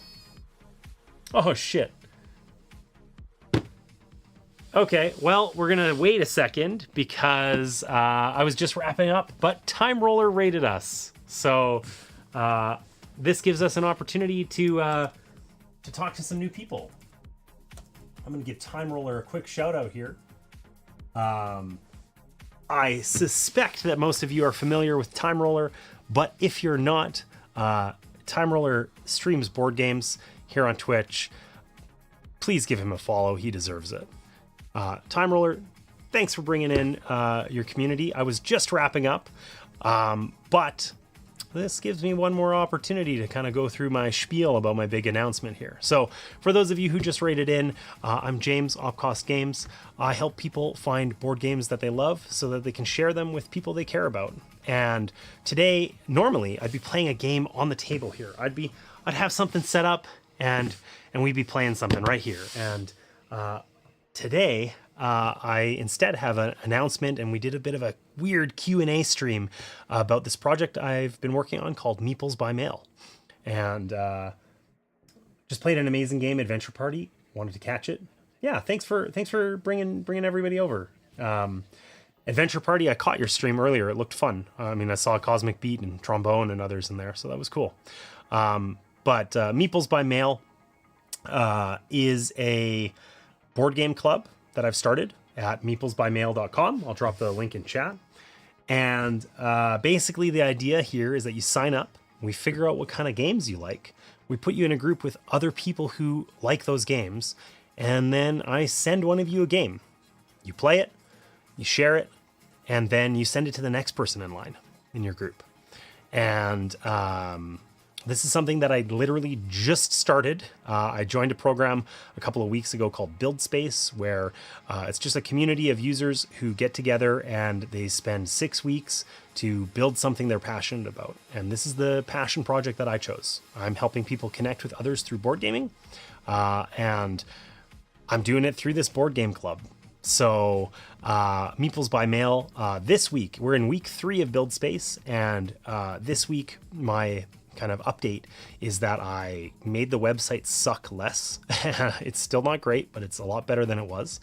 And I built like an onboarding process for users where you can go and you can sign up, you can fill out a survey, and we can kind of get that first pass on your interest level and see what kind of games you're into and that sort of thing, and take that info and start building user groups with it, right? So my goal is to get just another 10 people on the wait list. I want to have 50 people on the wait list signed up by the end of July. Demo day for Build Space is July 27th. So by then I want to have 50 additional users signed up and have sent out another package. We've sent out one, and the way that this works is I've found 6 people, most of the folks that are in chat right now, got them to agree to participate, and picked a couple games. I got them to fill out the surveys, do all that stuff, and we picked a couple of games that they were interested in. And I sent them to them, and we put them, part of this is like kind of connecting with others. So I want to help us all connect communally as a group, but I also want people to connect individually with others, like by having a board game night or, whatever that looks like for them. And for the project, I sent out all the games in a plain white box and asked everybody to kind of customize them. So, well, I scooped my own story here. So this is what it started like. I added my logo and MeeplesByMail #1 and went to Jared's house, Caffeinated Miniatures. That's him right there. We played one of the games that was included. We played both of them, actually. And then he added his mark to this box, and it looks like that 1,000 times better than when I sent it. And it is now on its way to Allison Silverhair, who's in chat here tonight. So that's the first group, our first trial run of users for this. Trombone, welcome in. Glad you're here. So yeah, anyways, that's kind of what MeeplesByMail is all about. If you're interested, head to the website. It's in chat right now. Sign up and yeah, give it a try. If you got any questions, drop them in chat. I was just wrapping up, and I am gonna finish up pretty quick here. But if you have any questions, I'd love to hear them. And this is really an iterative process. I got a small group of users together. I'm trying to get another group and wanted to expand that to be lots of groups of people. And I want to find ways to make this program sustainable and enjoyable and help people connect with others through board gaming. So open to ideas, suggestions, criticism, whatever else. So yeah, feel free to drop it in chat or send me a DM here on Twitch or join the Discord and whatever. Anything like that.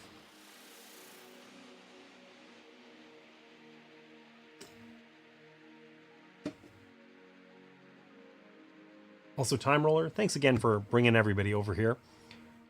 Glad to hear that Adventure Party worked out. Why is the sky blue? Why is your book red? Why didn't you specify questions about MeeplesByMail and leaving it wide open? Time Roller, thank you so much for signing up. If you know anybody else who would be interested, I suspect you do, I would genuinely appreciate it if you shared the link with them and got them to fill out the waitlist survey. Obviously, it's very quick to do because you did it in like 2 minutes there. The idea here is to open this up far and wide, find users who... not users, people who want to experience more board games. They don't have to have any experience with it at all. They could be people who are just starting their board gaming journey, or people who have a ton of experience and just want to try some new stuff and whatever. And it's sort of about a delayed gratification discovery process where I'm going to send stuff, curated games out, and hope to make some positive memories and that sort of thing. In this first trial group, eventually that box is going to come back to me, and I'm going to do a little video kind of taking an overall retrospective look at where'd this thing go, what kind of memories did we make, all sorts of stuff like that. I'll probably ask Jared to help me do it because he does way better video work than I do, but we'll see. Yo, the site looks so much better. Thank you. TTAD community should be good for this. I agree. I was going to drop the stream link in there before I started, but honestly, I forgot. Whoops. But I think you're totally right. I think the TTAD folks would be into this for sure. I did also talk to, I did a little self promo on Jamie's stream today, but they were having a bit of an event, and honestly, it wasn't super successful for me. Got a bit of positive vibes, and that's about it. Is every player signing and putting scores in the box lid? That is a really good idea, Time Roller. We thought about how we were going to customize things and that sort of thing. There are some top secret instructions that are included in a little journal that you gotta participate in order to find out what's in there. So there is room for a little bit more than what's on the box, but I didn't explicitly put scores. We are tracking dates and like approximate locations, so that's a thing. But scores is an interesting idea. The top secret journal, that's basically it. And yeah, everybody who participates gets one of these guys too. I laser cut the logo, a lo-fi version of the logo. This is Allison named this guy Murray. Murray, the MeeplesByMail mascot. Because we want to make it impossible to pronounce on stream so that I flub the line and look like more of an idiot. But yeah. Our score was didn't lose. Jared, totally. So Jared and I, since everybody knows what's in there anyway, all the participants, I picked 2 games to include. Actually, I don't know if Trombone knows, but one of them is a game called Kinfire Delve, okay? And it's like a cooperative dungeon crawl type game. And Jared and I played this game, and we were like 9/10 of the way through, and we were like, shit, we are gonna lose. And then we started actually like communicating with one another and cooperating, and we like snuck out like the most like razor thin. We're 10 turns into being 1 turn away from losing, and we've somehow managed to like string it together, and like it was glorious. And it was just sort of like we had this like revelation, like, oh, imagine if we had cooperated in this cooperative game all along and communicated about it, maybe we would have been doing better. But it was awesome. I did not find you important enough to share this info. That is not true. That is objectively false. I didn't specifically share that information with anybody. I did post about it on Instagram. The only reason I thought that is because I know Cosmic Beat is also participating and specifically mentioned Kinfire Delve being in there. And I've played it with Jared, and I've talked, like Allison's the next in line to get it. So there's only 6 people in the group, and basically everybody has been like directly impacted. And the second game that is in the box, I literally included for you, Trombone, because everybody else wanted 2-player games and you wanted a solo game. So I put in a solo game that I genuinely hope that you appreciate. Like I mean it from the bottom of my heart. I tried to pick something that I hope isn't too real, and I think is gonna, I think you're gonna enjoy. And I tried really hard to find something that would be like for you personally.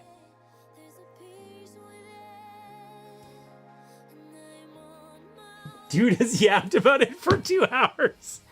Piss off, Risto.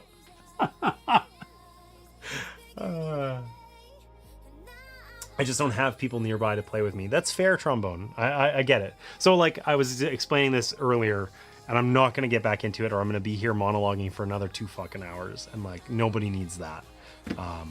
But in the grander scheme of how this would work, we're going to have users fill out the survey, and then we will like group them together based on their interests. So, you know, a group of people who prefer 2-player games with low conflict or something like that, whatever, right?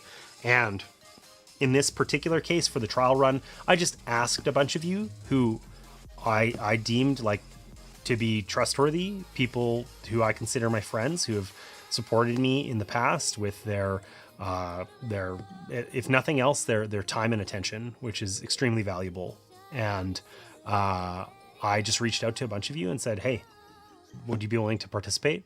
And because of that, instead of having sort of a group that's, you know, organized by interest or whatever, it's just a bunch of people I picked, right? So getting the games kind of curated just right was a little bit harder. They're a little bit less ideal, I think, than we could execute on in a more like how it's supposed to work kind of setting, you know?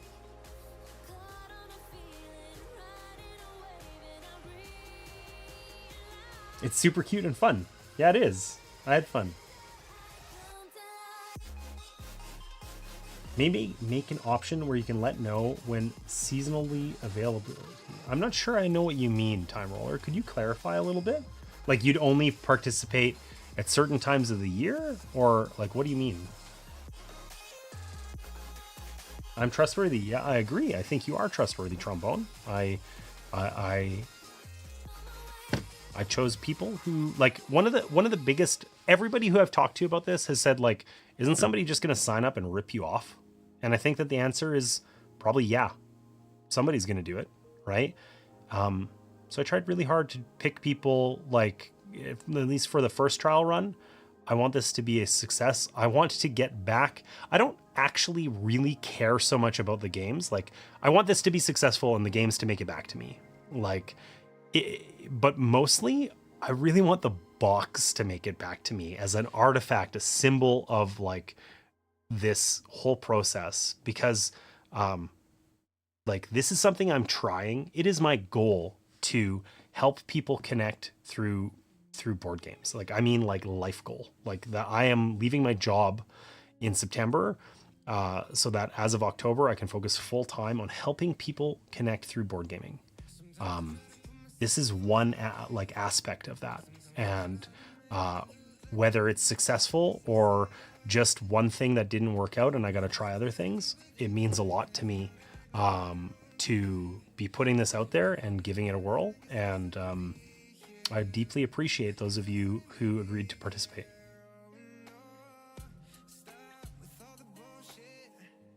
Like my group can only participate during off-school times or during holidays because they are mostly teachers and master students. So like once or twice every 4 months. Ah, okay, okay. If it's me, then it won't be intentionally. And if you nag me about it, then I'll finally return it. All right, Trombone. Good in summer or Christmas time, spring break, just a thought. Okay, honestly, that's a really good thought, Time Roller. That's exactly the sort of thing that would have never occurred to me. So that's probably like, so right now I'm getting people to join a wait list and I want to send them a follow-up survey that includes more information about where they're located and probably questions like that, you know? So I'll definitely be including that. And how many times do I think I want this to transfer before getting it back? I think that that's something that we gotta like play around with a bit. So for our first trial run here, I found 6 people willing to participate because that just seemed like a appropriate number. And I'm asking them we tried to figure out, we discussed this a little bit. How long do you need to have the game in your possession to actually get it to the table? Because I don't want it to take forever, right? But I also don't want it to be like, oh, I didn't actually get a chance to play this, so I just shipped it to the next guy, right? So we figured that 2 weeks was right. Okay, it shows up on a Tuesday, and 2 weeks from there on the following, two Tuesdays into the future, you're sending it out to the next guy, or by then, right? So you kind of have what Allison said, I think I liked. You have 2 weekends from when it arrives to play it, basically. And I've asked everyone in the group to try and actually do it in like a week, just because I'm eager for data now, right? But I think we have to kind of see how long does it actually take for this to get played, get sent to the next person? How long does it spend in the mail? Does it get screwed up if it goes overseas? We gotta like get answers to all those questions and then kind of like figure it out from there. And I think ideally, if we get enough people involved, I'd like to have regional groups where you're generally sending it and it's not going super far and it's not spending a week in the mail because it's on some ship going overseas or whatever. And then I think in that context, maybe we could play around with having larger groups or more people, or maybe you're kind of in maybe you're in multiple groups simultaneously or something. I don't know. We got to play around with it, 2 weekends from arrival is a great time frame. Perfect. Should we start an over under for the 3-hour monologue now? Okay, look, it's people are asking questions. It's working, Jared. I thought, listen, you can ask Martina. I said that I was expecting that I was going to sit here and I was going to spend 20 minutes talking to basically nobody, and then nobody was going to show up or have questions to ask. And part of that's self-criticism, and part of that's the reality of it is really difficult to live stream when audience participation is low, and getting people to talk can be hard. Like, I've had streams where I got 30 people in here and I do a poll and like one person answers, right? Like it's hard. So I was really nervous that this just wasn't going to work, man. Could at least put some puzzles together. I thought about this. I honestly, I asked myself, or I asked Martina what her thoughts were. Should I be like just kind of idly playing a simple like solo game or something while I'm monologuing? And I decided just to focus on MeeplesByMail instead, and not do that. But now I feel silly about it. In my defense, I would have been here earlier if I wasn't playing a game with Time Roller, right? Adventure Party. I think you were in there. I'm super happy to see the interaction. Me too. We had half the audience in the chat. It's true. You know, I was, if nothing else, I wasn't expecting this stream to be bumping with a ton of new people. So, you know, we have seen a few new friends, so that's been cool. We got one bot in here. That was sweet. Hey, Jamie, I'm late because I'm late for everything. Welcome in. Did you just get here? Do I have to go for the whole spiel again? Because you're gonna make Jared like win this bet. Like I'm gonna owe him even more than I already do.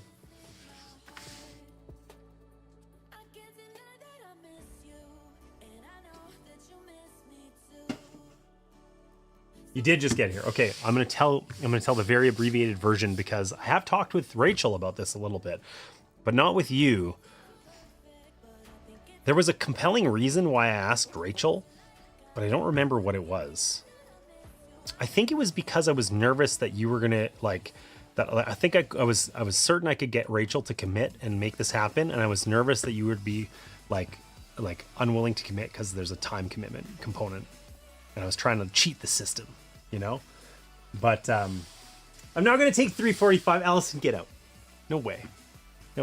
So anyways, Jamie, I talked about this in your stream today. Appreciate you allowing me to do the little bit of self-promo there. It felt like the wrong time just because you guys were doing all the Camp Chaos stuff, which honestly, I was in the Art Ingest stream and like it is not for me. It is like, it is a lot. I don't get it. I don't know. Anyway, that aside, MeeplesByMail is my board game club that I've started. I asked Rachel to participate. So she's one of the 6 users in the kind of first trial run here. And the whole idea here is that folks can sign up. We figure out what kind of games they like. We put them in a group with other people who like those games. We send them a game, one of them, and then that person plays it, shares it online, and sends it to the next person.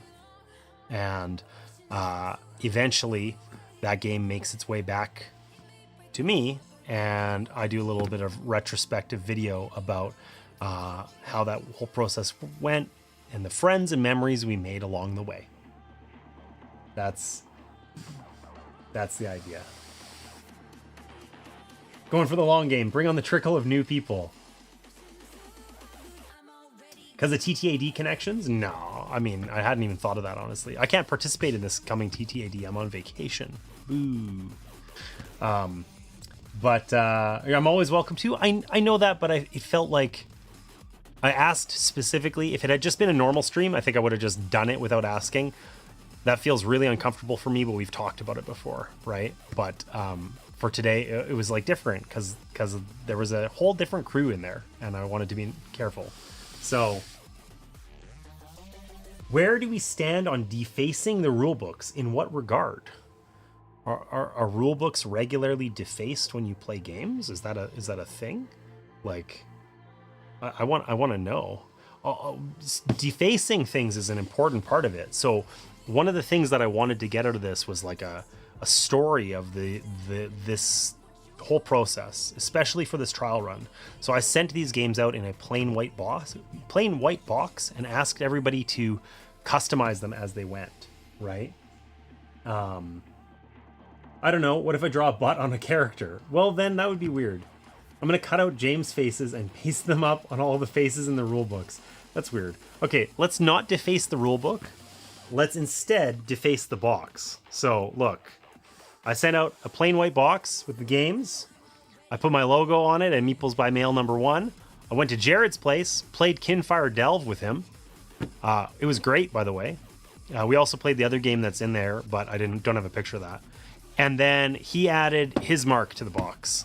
So there's a blank canvas included on which I expect everybody to doodle and make their mark. And the single thing that I'm looking forward to the most from this whole process is getting that thing back and talking about where this thing went, the whole story about it, and having like an artifact, a legacy of this whole project or this first trial run. And as my bonus for participating, I'm sending everybody in the first group a Murray. We just named him today, Murray, the MeeplesByMail mascot, who's like a lo-fi version of the logo that I laser cut. So you too can have your own Murray. Jared says he's going to paint it. I'd like to see Jared, Allison, and you all paint Murray, the MeeplesByMail mascot, and see whose is the best. Have a little competition, especially with all the like lies that we're getting in chat about this is going to take 3 hours. Do a 1 color challenge. There you go.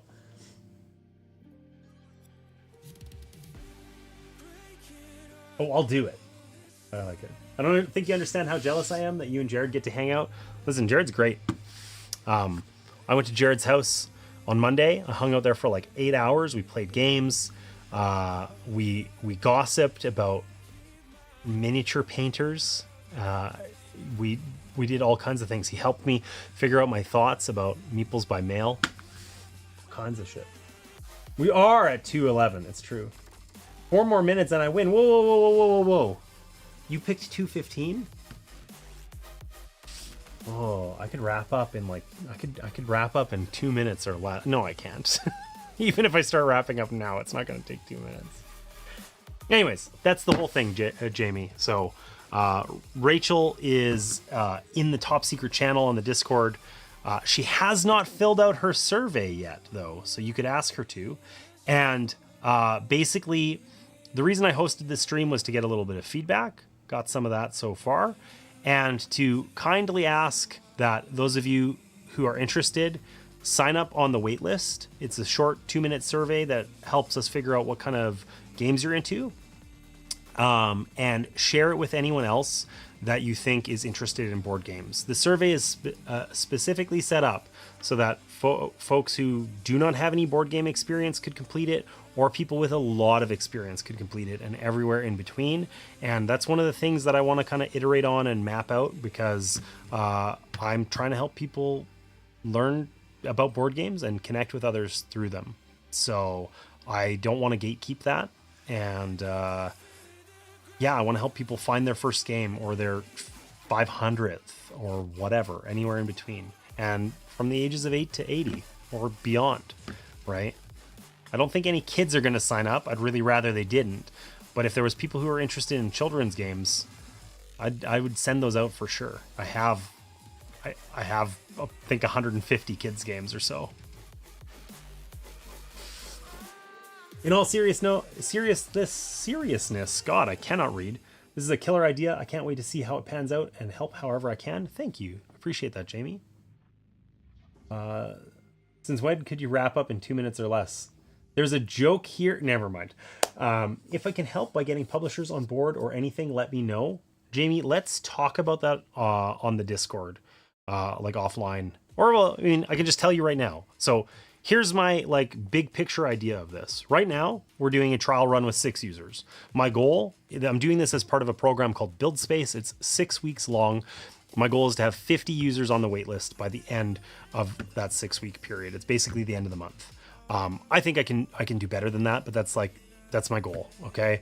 But my big picture idea of this is to get a community of users who are interested in this club and partner with publishers so that we can find users who want to play games. Publishers can provide some of those games and some funds to help foot the bill a little bit. And in exchange, they get some corporate goodwill and some organic reviews, right, from users. And those users get access to games maybe a little earlier than they would otherwise, or whatever that looks like, right? And an important part of that is that we're gonna there's hard costs involved here. We have to ship games from one person to another, right? So I'm asking people to do a pay what you can model where if you can pay the shipping to the next person, I'd like you to do so. And if you can't, I'd like you to let me know, and I'm going to help you cover that cost or cover it entirely. And we're going to build a community fund so that people who can't otherwise participate, can't afford to, can still get in on the club, and we'll pay the shipping for them, right? And eliminate that barrier. And I think there's an opportunity to get publishers to help us with that, right? Contribute to the community fund, contribute some games, and get some good organic press out of and goodwill as a result. So that's sort of the big picture idea here, right? Puzzle would have been a great idea. Okay, I'm going to tell you a secret about why I didn't do a puzzle. Okay? Puzzles hurt my brain. I suck at spatial tasks. I'm not good at them. And if you want to see a 4-hour monologue, I'm going to talk about half as fast if I try to do a puzzle simultaneously, because my brain doesn't freaking work that way. And Martina would mock me for my 15 pieces of progress in 3 hours.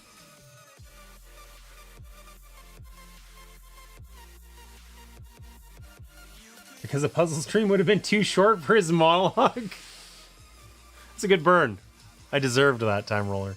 So Jamie, if you can help me, if you know publishers that you think would be on board, let's talk about it. I'll add you to the MeeplesByMail channel in the Discord, or just send me a DM about it or whatever. And let's talk about that, because I don't think we're ready for publisher involvement yet, but that's a conversation that we could start.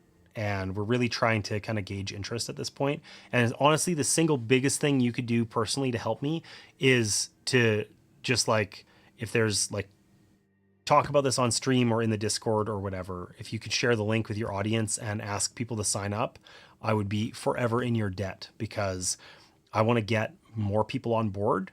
And logistically, we overcome a lot of challenges if we get kind of past some critical mass. I don't know what that number is, but for instance, if we can find people with common interests that are also in a similar area of the world, that greatly simplifies the logistical challenges of executing on this. It's faster, it's cheaper, it's all those things. So if you wanna let some people know about it, I'd appreciate it. Let's do it. I agree entirely. You could always paint a mini. Right now? Oh. Yeah. I think I'm gonna wrap up before I paint a mini, but that would have been a good idea. That would also take me a lot of mental effort. You know the problem, Jamie, I'll tell you right now. The problem with painting a mini is I don't know how to start. I don't know how to start. It's I need to go get supplies to paint a mini. I have some mini painting stuff. I don't actually know what I need, right? I'm talking I need someone to speak slowly to me and say, grab these 3 colors of paint and prime your mini with this yesterday before you start. And get this brush, and then I'm going to walk you slowly through it like I'm talking to a 6-year-old. That's what I need in order to paint a mini.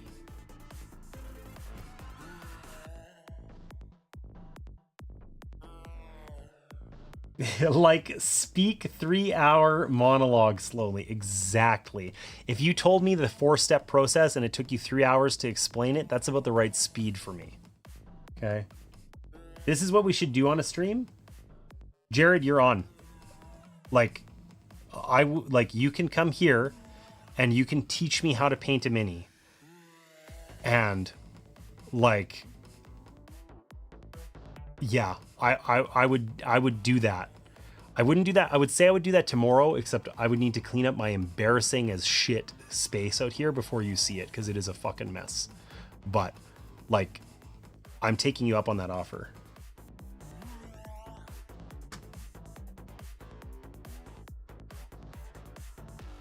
I too need the explain like I'm 5 walkthrough. Okay, well, Jared lives close to me. You heard it here first. He's gonna come teach me how to paint a mini, and that would be rad. I'm like super looking forward to that.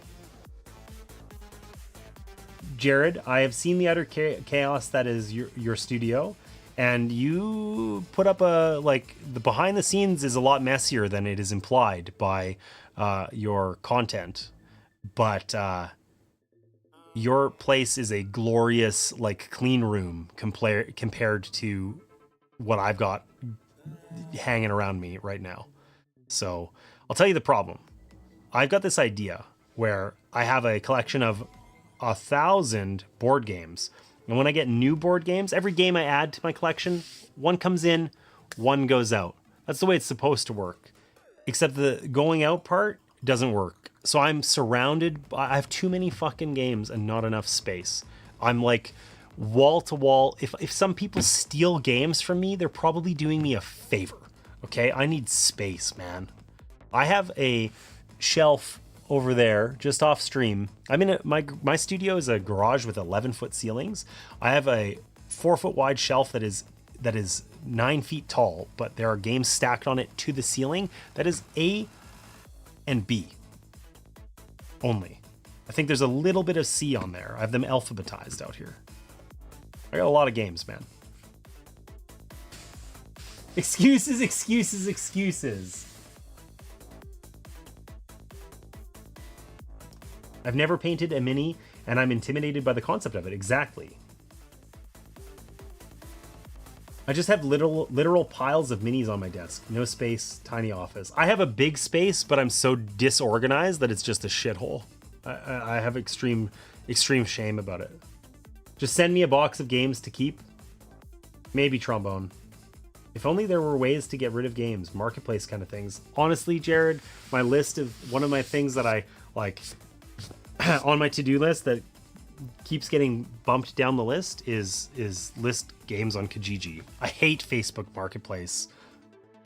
No, I refuse. I don't like Facebook as a platform generally. Just but Kijiji, get rid of games. I participated in our local convention. They have an auction every year, and they also do a like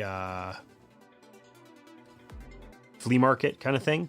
I rent a table every year and sell like 200 games. But I did that one time in the past 5 years because of the pandemic, right? Maybe it's 4 years. I don't know, whatever.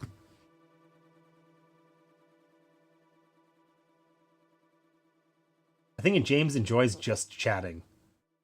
Listen, lady. We've hit critical mass with our games. Bring on the painting stream. Take over half of Falcon, it's true. You have less than 100 games at the moment. I could probably... Honestly, one of the things... So, this is one of the things with MeeplesByMail that I've been wondering about. Because I genuinely do want to get more games in the hands of more people. I've been considering when... Like, okay, so we send this game out, the group all plays it and it makes its way back to me, or it's at the last person, or whatever. What do we do with the game? And I wonder if the answer isn't give it away, right? I've thought about that. That's what I'd like to do.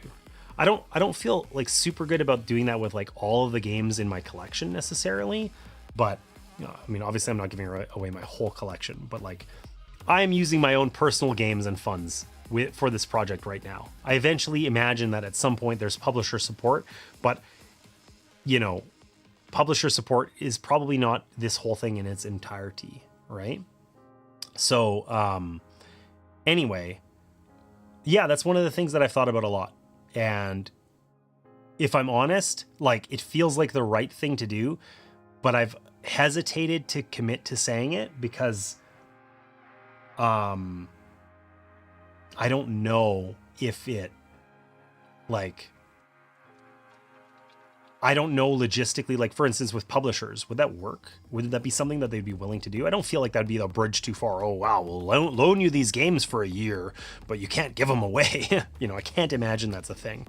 But there's just been like, I've been kind of scared to commit to that because I don't know if that's part of what I should be doing here. What do you guys think? Should that be the, like, I get back a cool box that's been customized and I get to tell a story about it, and then I give the game away to the community at large? Or do I give it away to the people who participated or like were in that group, or donate to the library? I saw that comment. We do have board games at the library, but like not strongly here. That's actually something that I want to do and make better. It's something that I've been meaning to kind of track down. Roxley is local to me, and I'd like to chat with them about how they could fit into the picture here, that sort of thing. They also do like game events at my local library, but I've never been to one. So that's not a relationship I have. It's one I'd have to forge, but.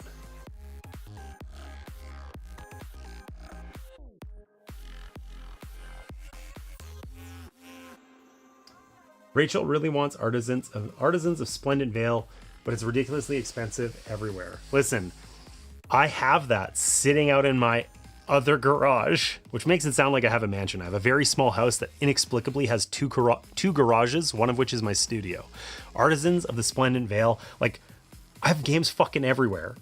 It's sitting in the other garage, unplayed, because it's a like campaigny kind of game, and those are hard to get out. Like, that'll be easier to manage come October when I don't have full-time work other than this, right? But that's exactly the type of game that wouldn't be part of the club because it's too fucking big. Like, it's, a box this tall. And like I was saying earlier, something like as big as a kind of normal Ticket to Ride style box Clank, something like this is probably as big as we go, because then I think we start encountering like logistical hurdles. But we did also talk about maybe doing a legacy game where each person plays one part of it, and then the legacy game is the legacy of the game. So can't wait for the Radlands expansion. I loved what they did on Instagram. They did like a faux movie poster for Radlands for the expansion. It was cool. It was rad, you might say.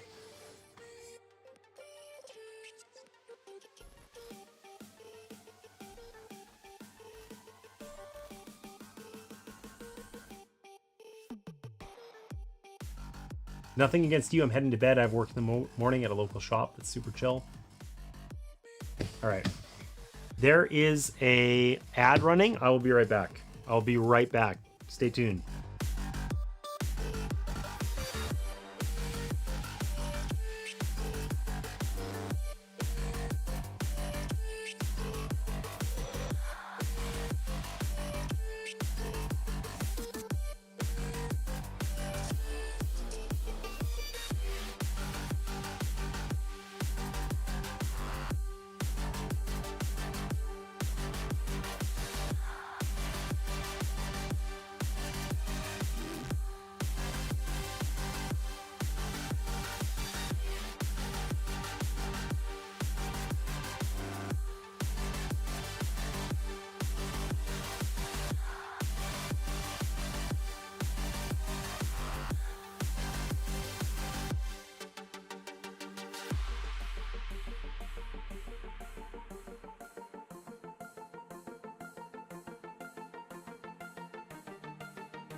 All right, I think the ad should be over. Radlands. Right here. So, clearly, what we need to do, because Radlands is cool as shit. I played this with Sarah on stream.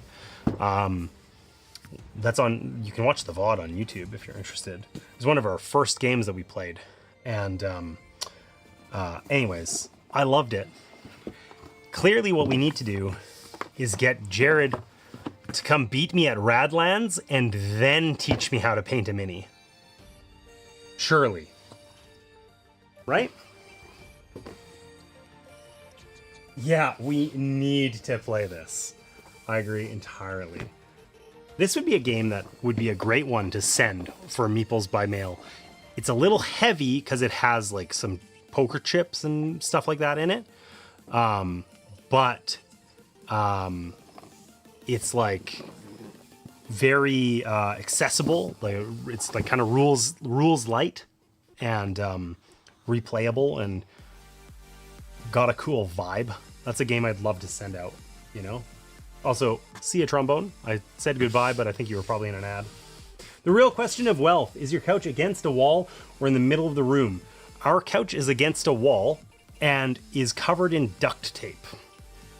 So, I hope that answers the wealth question for you. Strictly speaking, it's not duct tape. It's like kind of gaff tape. This stuff. But nonetheless, 2 garages, couch with holes in it. Who fucking knows? I don't know what's going on anymore. You don't have to send the Super Deluxe. You could just send the retail. It's true. It's true. It's true. The only one I personally own is the Super Deluxe one. I have an extra copy of Steampunk Rally, which is a good game, but requires, it's no good without at least 4 players, probably 6. I think you're Super Deluxe. Bockel, long time no see. I hope you are well. Die in any video games lately?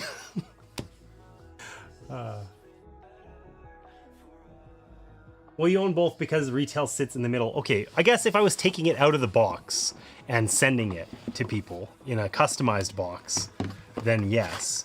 But I mean, the thing is, with no playmats, this is still full of chips and stuff, right? Like, we still got these things in here. Like, this is all of the weight of the whole box. So, I don't know.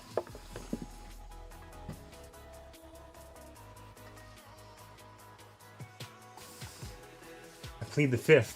Nice, love it. Well, speaking of Siren's Watch update, we're gonna make a for a streamer. What did I do wrong, Risto? What did I mess up? What did I mess up? Man, that thing, I gotta even that out so the shake goes away. Anyways, I don't know what I did to deserve that, but it's true. Siren's Watch update. We're gonna make a non-mini version as the core game, so it's more accessible and appealing to board game folks too, and not intimidating due to minis. That is a great idea. That is a great idea, Jamie. It's a good idea. I like options. Yeah, honestly, listen, real talk about Siren's Watch, Jamie. Demon Ship. I have Demon Ship sitting right there. Look, I'll grab it. I got Demon Ship right here. All right. Demon Ship was a cool experience. Okay, it's got neat minis. It's got a cool vibe. I'm dropping shit everywhere. I had to assemble these minis. That's as close as I get to mini painting. Okay, Demon Ship was super cool. You know the problem with Demon Ship? The problem with Demon Ship, that's mirrored and weird to do, is that it was more like this game here in Canada, like with the terrain and whatever, was like $130, Was Demonship a enjoyable game that I am glad I played? Yes. Was it $130 enjoyable? No. So, like, this would be a better game at a lower price point with no minis, and obviously the terrain's optional, right? But, like, the point is, accessibility is, like, there's tons of board gamers who are going to buy the super deluxe thing anyway. It's really common to see $500 plus Kickstarters and shit like that. It's a thing. But, like, it's also nice to have options, like Bockel said.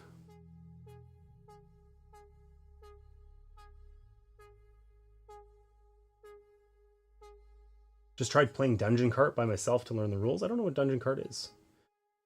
Is that Brotherwise? I feel like I remember reading about that and then forgot about it promptly. We had a meeting about it this week and actually spoke to some factories to produce it instead of trying to produce it at scale in-house. That's also a great idea. That's the best thing I've ever heard for you, Jamie.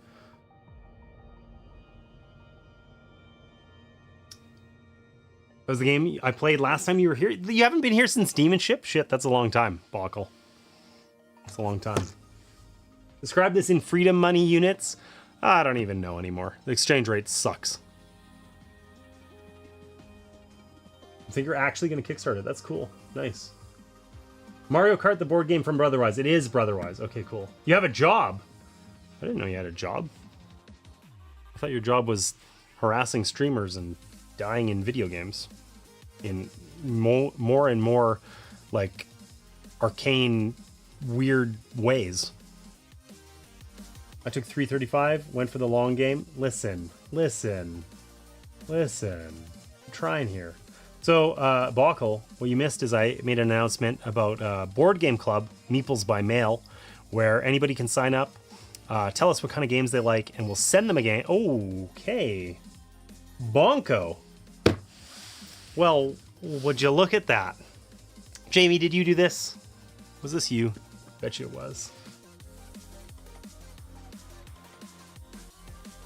I'll give you a little shout out. Welcome in, Raiders. Nice to see you. Thanks for that raid.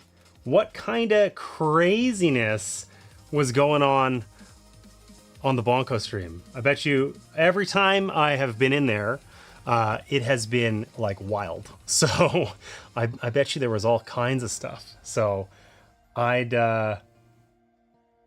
love to hear about how that was going.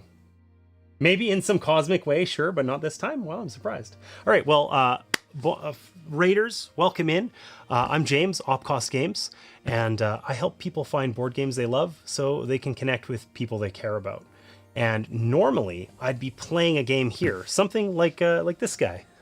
This is Demonship. This is published by Blacksite Studios. Jamie Daggers is in chat and is partnering with Blacksite for her upcoming game, Siren's Watch. So normally I'd be playing something like that here on the table in front of me. But today is a weird day where I made an announcement. I started a board game club online, a worldwide board game club called MeeplesByMail. I'll drop the info in the chat. And you'll take pics and send them over? Rad. Awesome. I want to see it. Yeah, anyways, MeeplesByMail is a board game club that I started today. And the idea here is that you sign up, you tell us what kind of board games you like, whether you have experience or not, doesn't matter, what your interests are. And then we put you in a group with other people who are interested in the same sort of stuff. And we mail one of you a game. That person plays it, shares it on social, that sort of thing, and then mails it to the next person in the group, right? And we actually started this off last week. A bunch of the people in chat, I got 6 of us together and asked them to participate in a trial run of this. So we actually got it started last week, I guess this week on Monday, really. So as part of this, I wanted the games that we send out to like tell a story, right? So I put the games in a plain white box and asked everybody to customize that box along the way. And I can actually show you guys that real quick. Here, gotta run back through the slideshow. So this is what I started with. for the trial run, and I threw my logo on there and just wrote Meeples by Mail, whatever, did a little spray paint thing.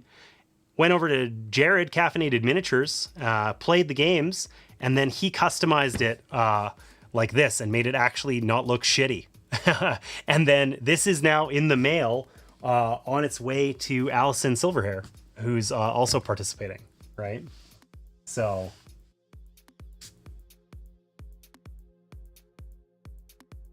show the card cam and Murray. Okay, I'll do that. So Bonko and friends, we have I have a card cam. I don't know why that's significant. I think Bonko has a really good cam setup that I like for showing like detail painting and stuff like that. But I have a little card cam because I normally play board games here, right? So I have a little card cam where I can do an overlay where I like show stuff on the camera here. And the one thing I'll show you is this guy. This is the Meeples by Mail logo, a lo-fi version that I laser cut. So Allison named this guy Murray, the Meeples by Mail mascot. I don't know if it was supposed to be a tongue twister, but it is. So Murray, everybody who participates gets a Murray. This one's actually one that didn't quite get cut right. He's got a messed up butt, and one of the lines on the front kind of didn't work out. But that's an idea. Booby cam? Yeah, that's what I was. That's kind of probably what it looks like. I was kind of showing off there, but yeah. Anyways, that's Murray, the Meeples by Mail mascot. He's holding a little dude holding an envelope. I don't know. Didn't come out great, but first try. Jared and Allison and Jamie are all gonna paint their copy when it arrives. But yeah, that's kind of what I've been up to today. Yes, my titty cam. Yeah, totally. Listen, it works. I love Meeples by Mail concept. Awesome. I'm really glad to hear that. Thank you. It's something. So I was telling everybody my life story. Listen, I started this. I always play games on stream. I never just kind of chat, and I expected basically nobody to show up and me to end this stream after 20 minutes. But I'm really fucking good at monologuing, and we're taking bets on how long this stream's gonna go. And every time I think I'm wrapping up, somebody else shows up. You raided in, Time Roller raided in earlier. Jamie showed up out of nowhere, like when I was seconds away from hitting the end stream button. All kinds of shit like that. James, you and Bonko have the most enviable cam setups. What's preventing you from having a titty cam, Jamie Daggers? And sick card cam. Thank you. I care a lot about the production setup here. It means a lot to me. But yeah, normally I'm playing board games, and I just decided to talk about this project I've been working on. And it means a lot to me because, like I mentioned, I was telling everybody my life story, and in a couple months here, I'm leaving my job and trying to just lean into board games full time because I think board games are life-changing, and I want to help people experience them so that they can connect with others. So Meeples by Mail is one way that I'm trying to do that. And right now it's just like a trial project, and we're just going to see what happens. I'd like to get it to a point where it's kind of like sustainable. But we got to get some real data about what happens once I start shipping games out. That's why we're doing our little trial run with 6 people. If you go to the website, you can sign up to be on the wait list, and I want to put together at least another group in the next couple of weeks here that I start sending games to. Our trial group is just a bunch of people who I handpicked, so it's kind of a little iffy. It's just like iffy in that I just picked some games, and like the whole idea is that I send games out that are aligned to the group's interests, and in this particular case, I just picked some stuff, and they get what they get, right? But if some folks sign up on that wait list, we can really use that in order to get another trial going here, get some more games out, get some people to experience modern board games and what it's like to have an excuse to get more FaceTime with their friends and whatever that looks like, you know?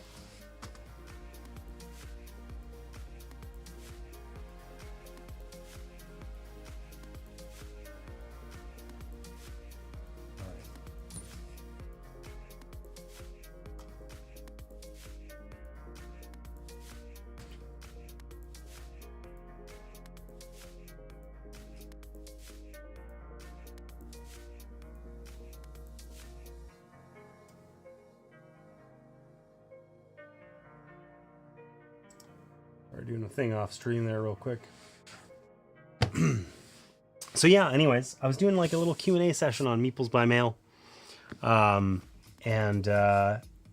You know, it's been an interesting thing about Twitch. I think now we have a lot of mini painters and those like I found Jamie's stream one day, like, oh God, a year and a half ago, maybe. It was really cool because Jamie has been doing less kind of board game content lately. I think would be fair to say was kind of experimenting with it more back then. But I always felt that like mini painting was kind of like, it wasn't like, there's opportunities for that in board gaming, but it's sort of board game adjacent. And it's been really cool to just like meet people in that space, because it's like there's like the Venn diagram of mini painting and board gaming, they overlap, but not as much as it might seem at first glance. And it's always been great to meet people from like adjacent communities. Yeah, it's been one of the best things about Twitch, honestly. Now you're stuck with all of us mini painting perverts. Yeah, it's true. Like another, you know, maybe not the pervert part. I mean, maybe, I don't know. But, you know, Martina, my wife, used to stream puzzles on here with me like a fair bit. And that was one of the things that happened too. There's like a Twitch puzzle community that we didn't know existed. Like every community of people we've met that's like sort of, I don't even know if that's board game adjacent. Maybe it is, maybe it isn't. It doesn't matter. But every community we've met has been like just filled with amazing people. And it's been great. So you're definitely a provert mini painter. I don't know if that was supposed to be pervert or provert. I don't think I care. I'm taking that as a compliment. Yeah. But yeah, anyways, if you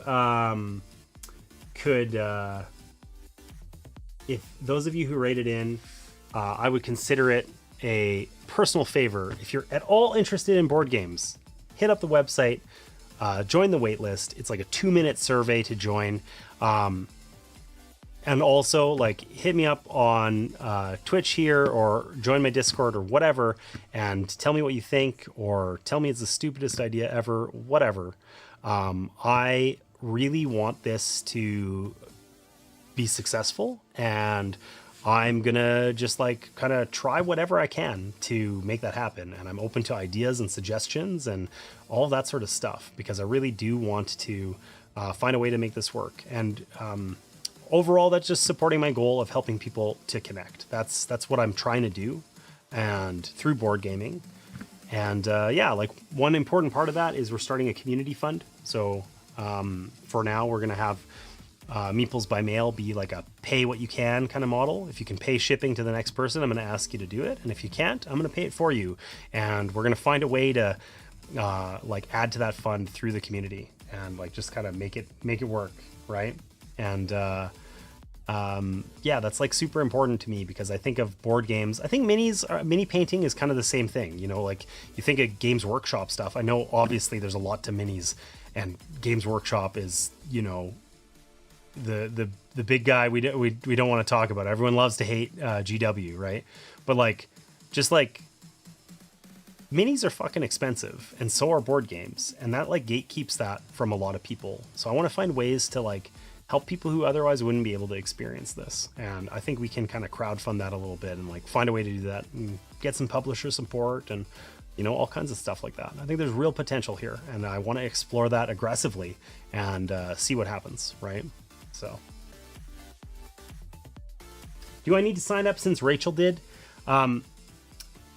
No, you don't need to sign up. You could, if you want to join. So strictly speaking, the first trial group did a separate sign up. So if you want to join the wait list, it would secretly, it would help me out a little bit. And I'd appreciate it. Right? And honestly, yeah, like, if there's somebody who you think might be interested, share the link with them. And yeah, I'm trying to get as many people in on this wait list as possible so that then we can reach a kind of a point where we have, like, we need a certain number of users to be able to send them games that are like aligned with their interests, right?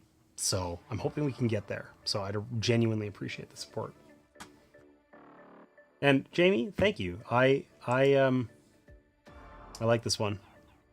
I'm happy with it. So that said, listen, I think my monologue's running out of steam. I don't have anything to talk about. I don't want to bore those of you who have been kind enough to stay in here this whole damn time with talking about this thing from the top for like the 7th time. So I think we're probably gonna wrap up here pretty quick. I would love ideas about where to raid, because normally I raid someone else in the board game space. I don't know, maybe that's an option, but my phone died, so I couldn't get any of the footage of the mini. Ah, damn. That's okay. That's okay.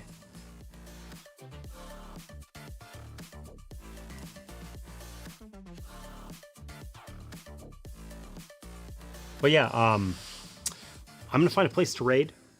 Drop me a suggestion if you got any ideas. Let's, you know what? I normally raid someone in the board game community. Let's pick something. Let's try something different this time.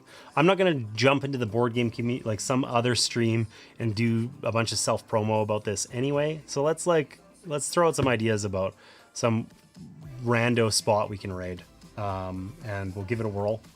And yeah, if you can sign up, great.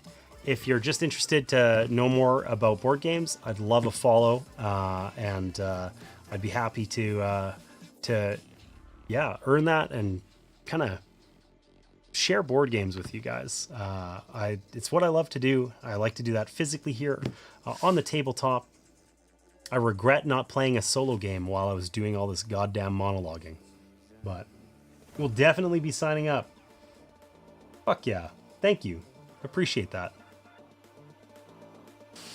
Bonds is on. Okay, we could raid Bonds. I haven't seen Bondsinator on in like a hot minute. Probably just because I don't stream as often as I used to. Right? Let's have a look-see here. Happy Wrap Wednesday before a holiday. What the fuck? What is she streaming? Oh, she's doing one of her video game streams. Yeah, it's a weird thing about, you know, board game streaming is like, you know, it's very small. there's only so many options, right?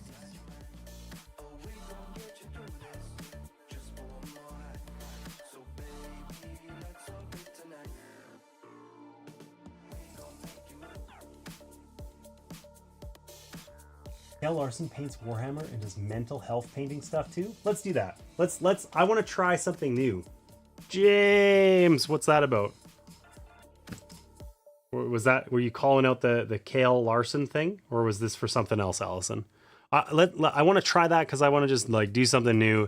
It feels like the right thing, especially because we got lots of mini painters in here supporting me, which I genuinely appreciate. So, unless Allison, you got some other like magical thing to add here, we're gonna raid Kale and see how that goes.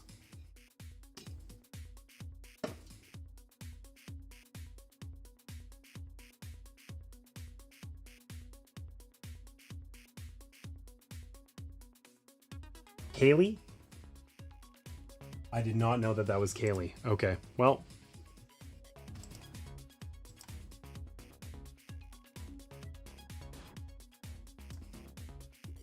Let's give this raid a go.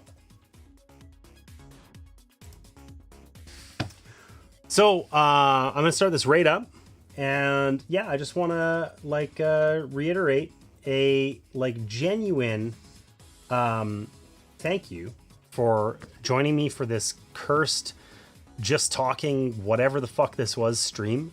Thanks for listening to me monologue for I can't see the timer anymore, so I don't know who won the bet, but it wasn't me. I went for way longer than expected, and I really appreciate the opportunity to share this project with you. I'd love if you guys could drop me a follow here on Twitch, sign up on MeeplesByMail.com, and also feel free to share that with anyone you think might be interested in board gaming at all.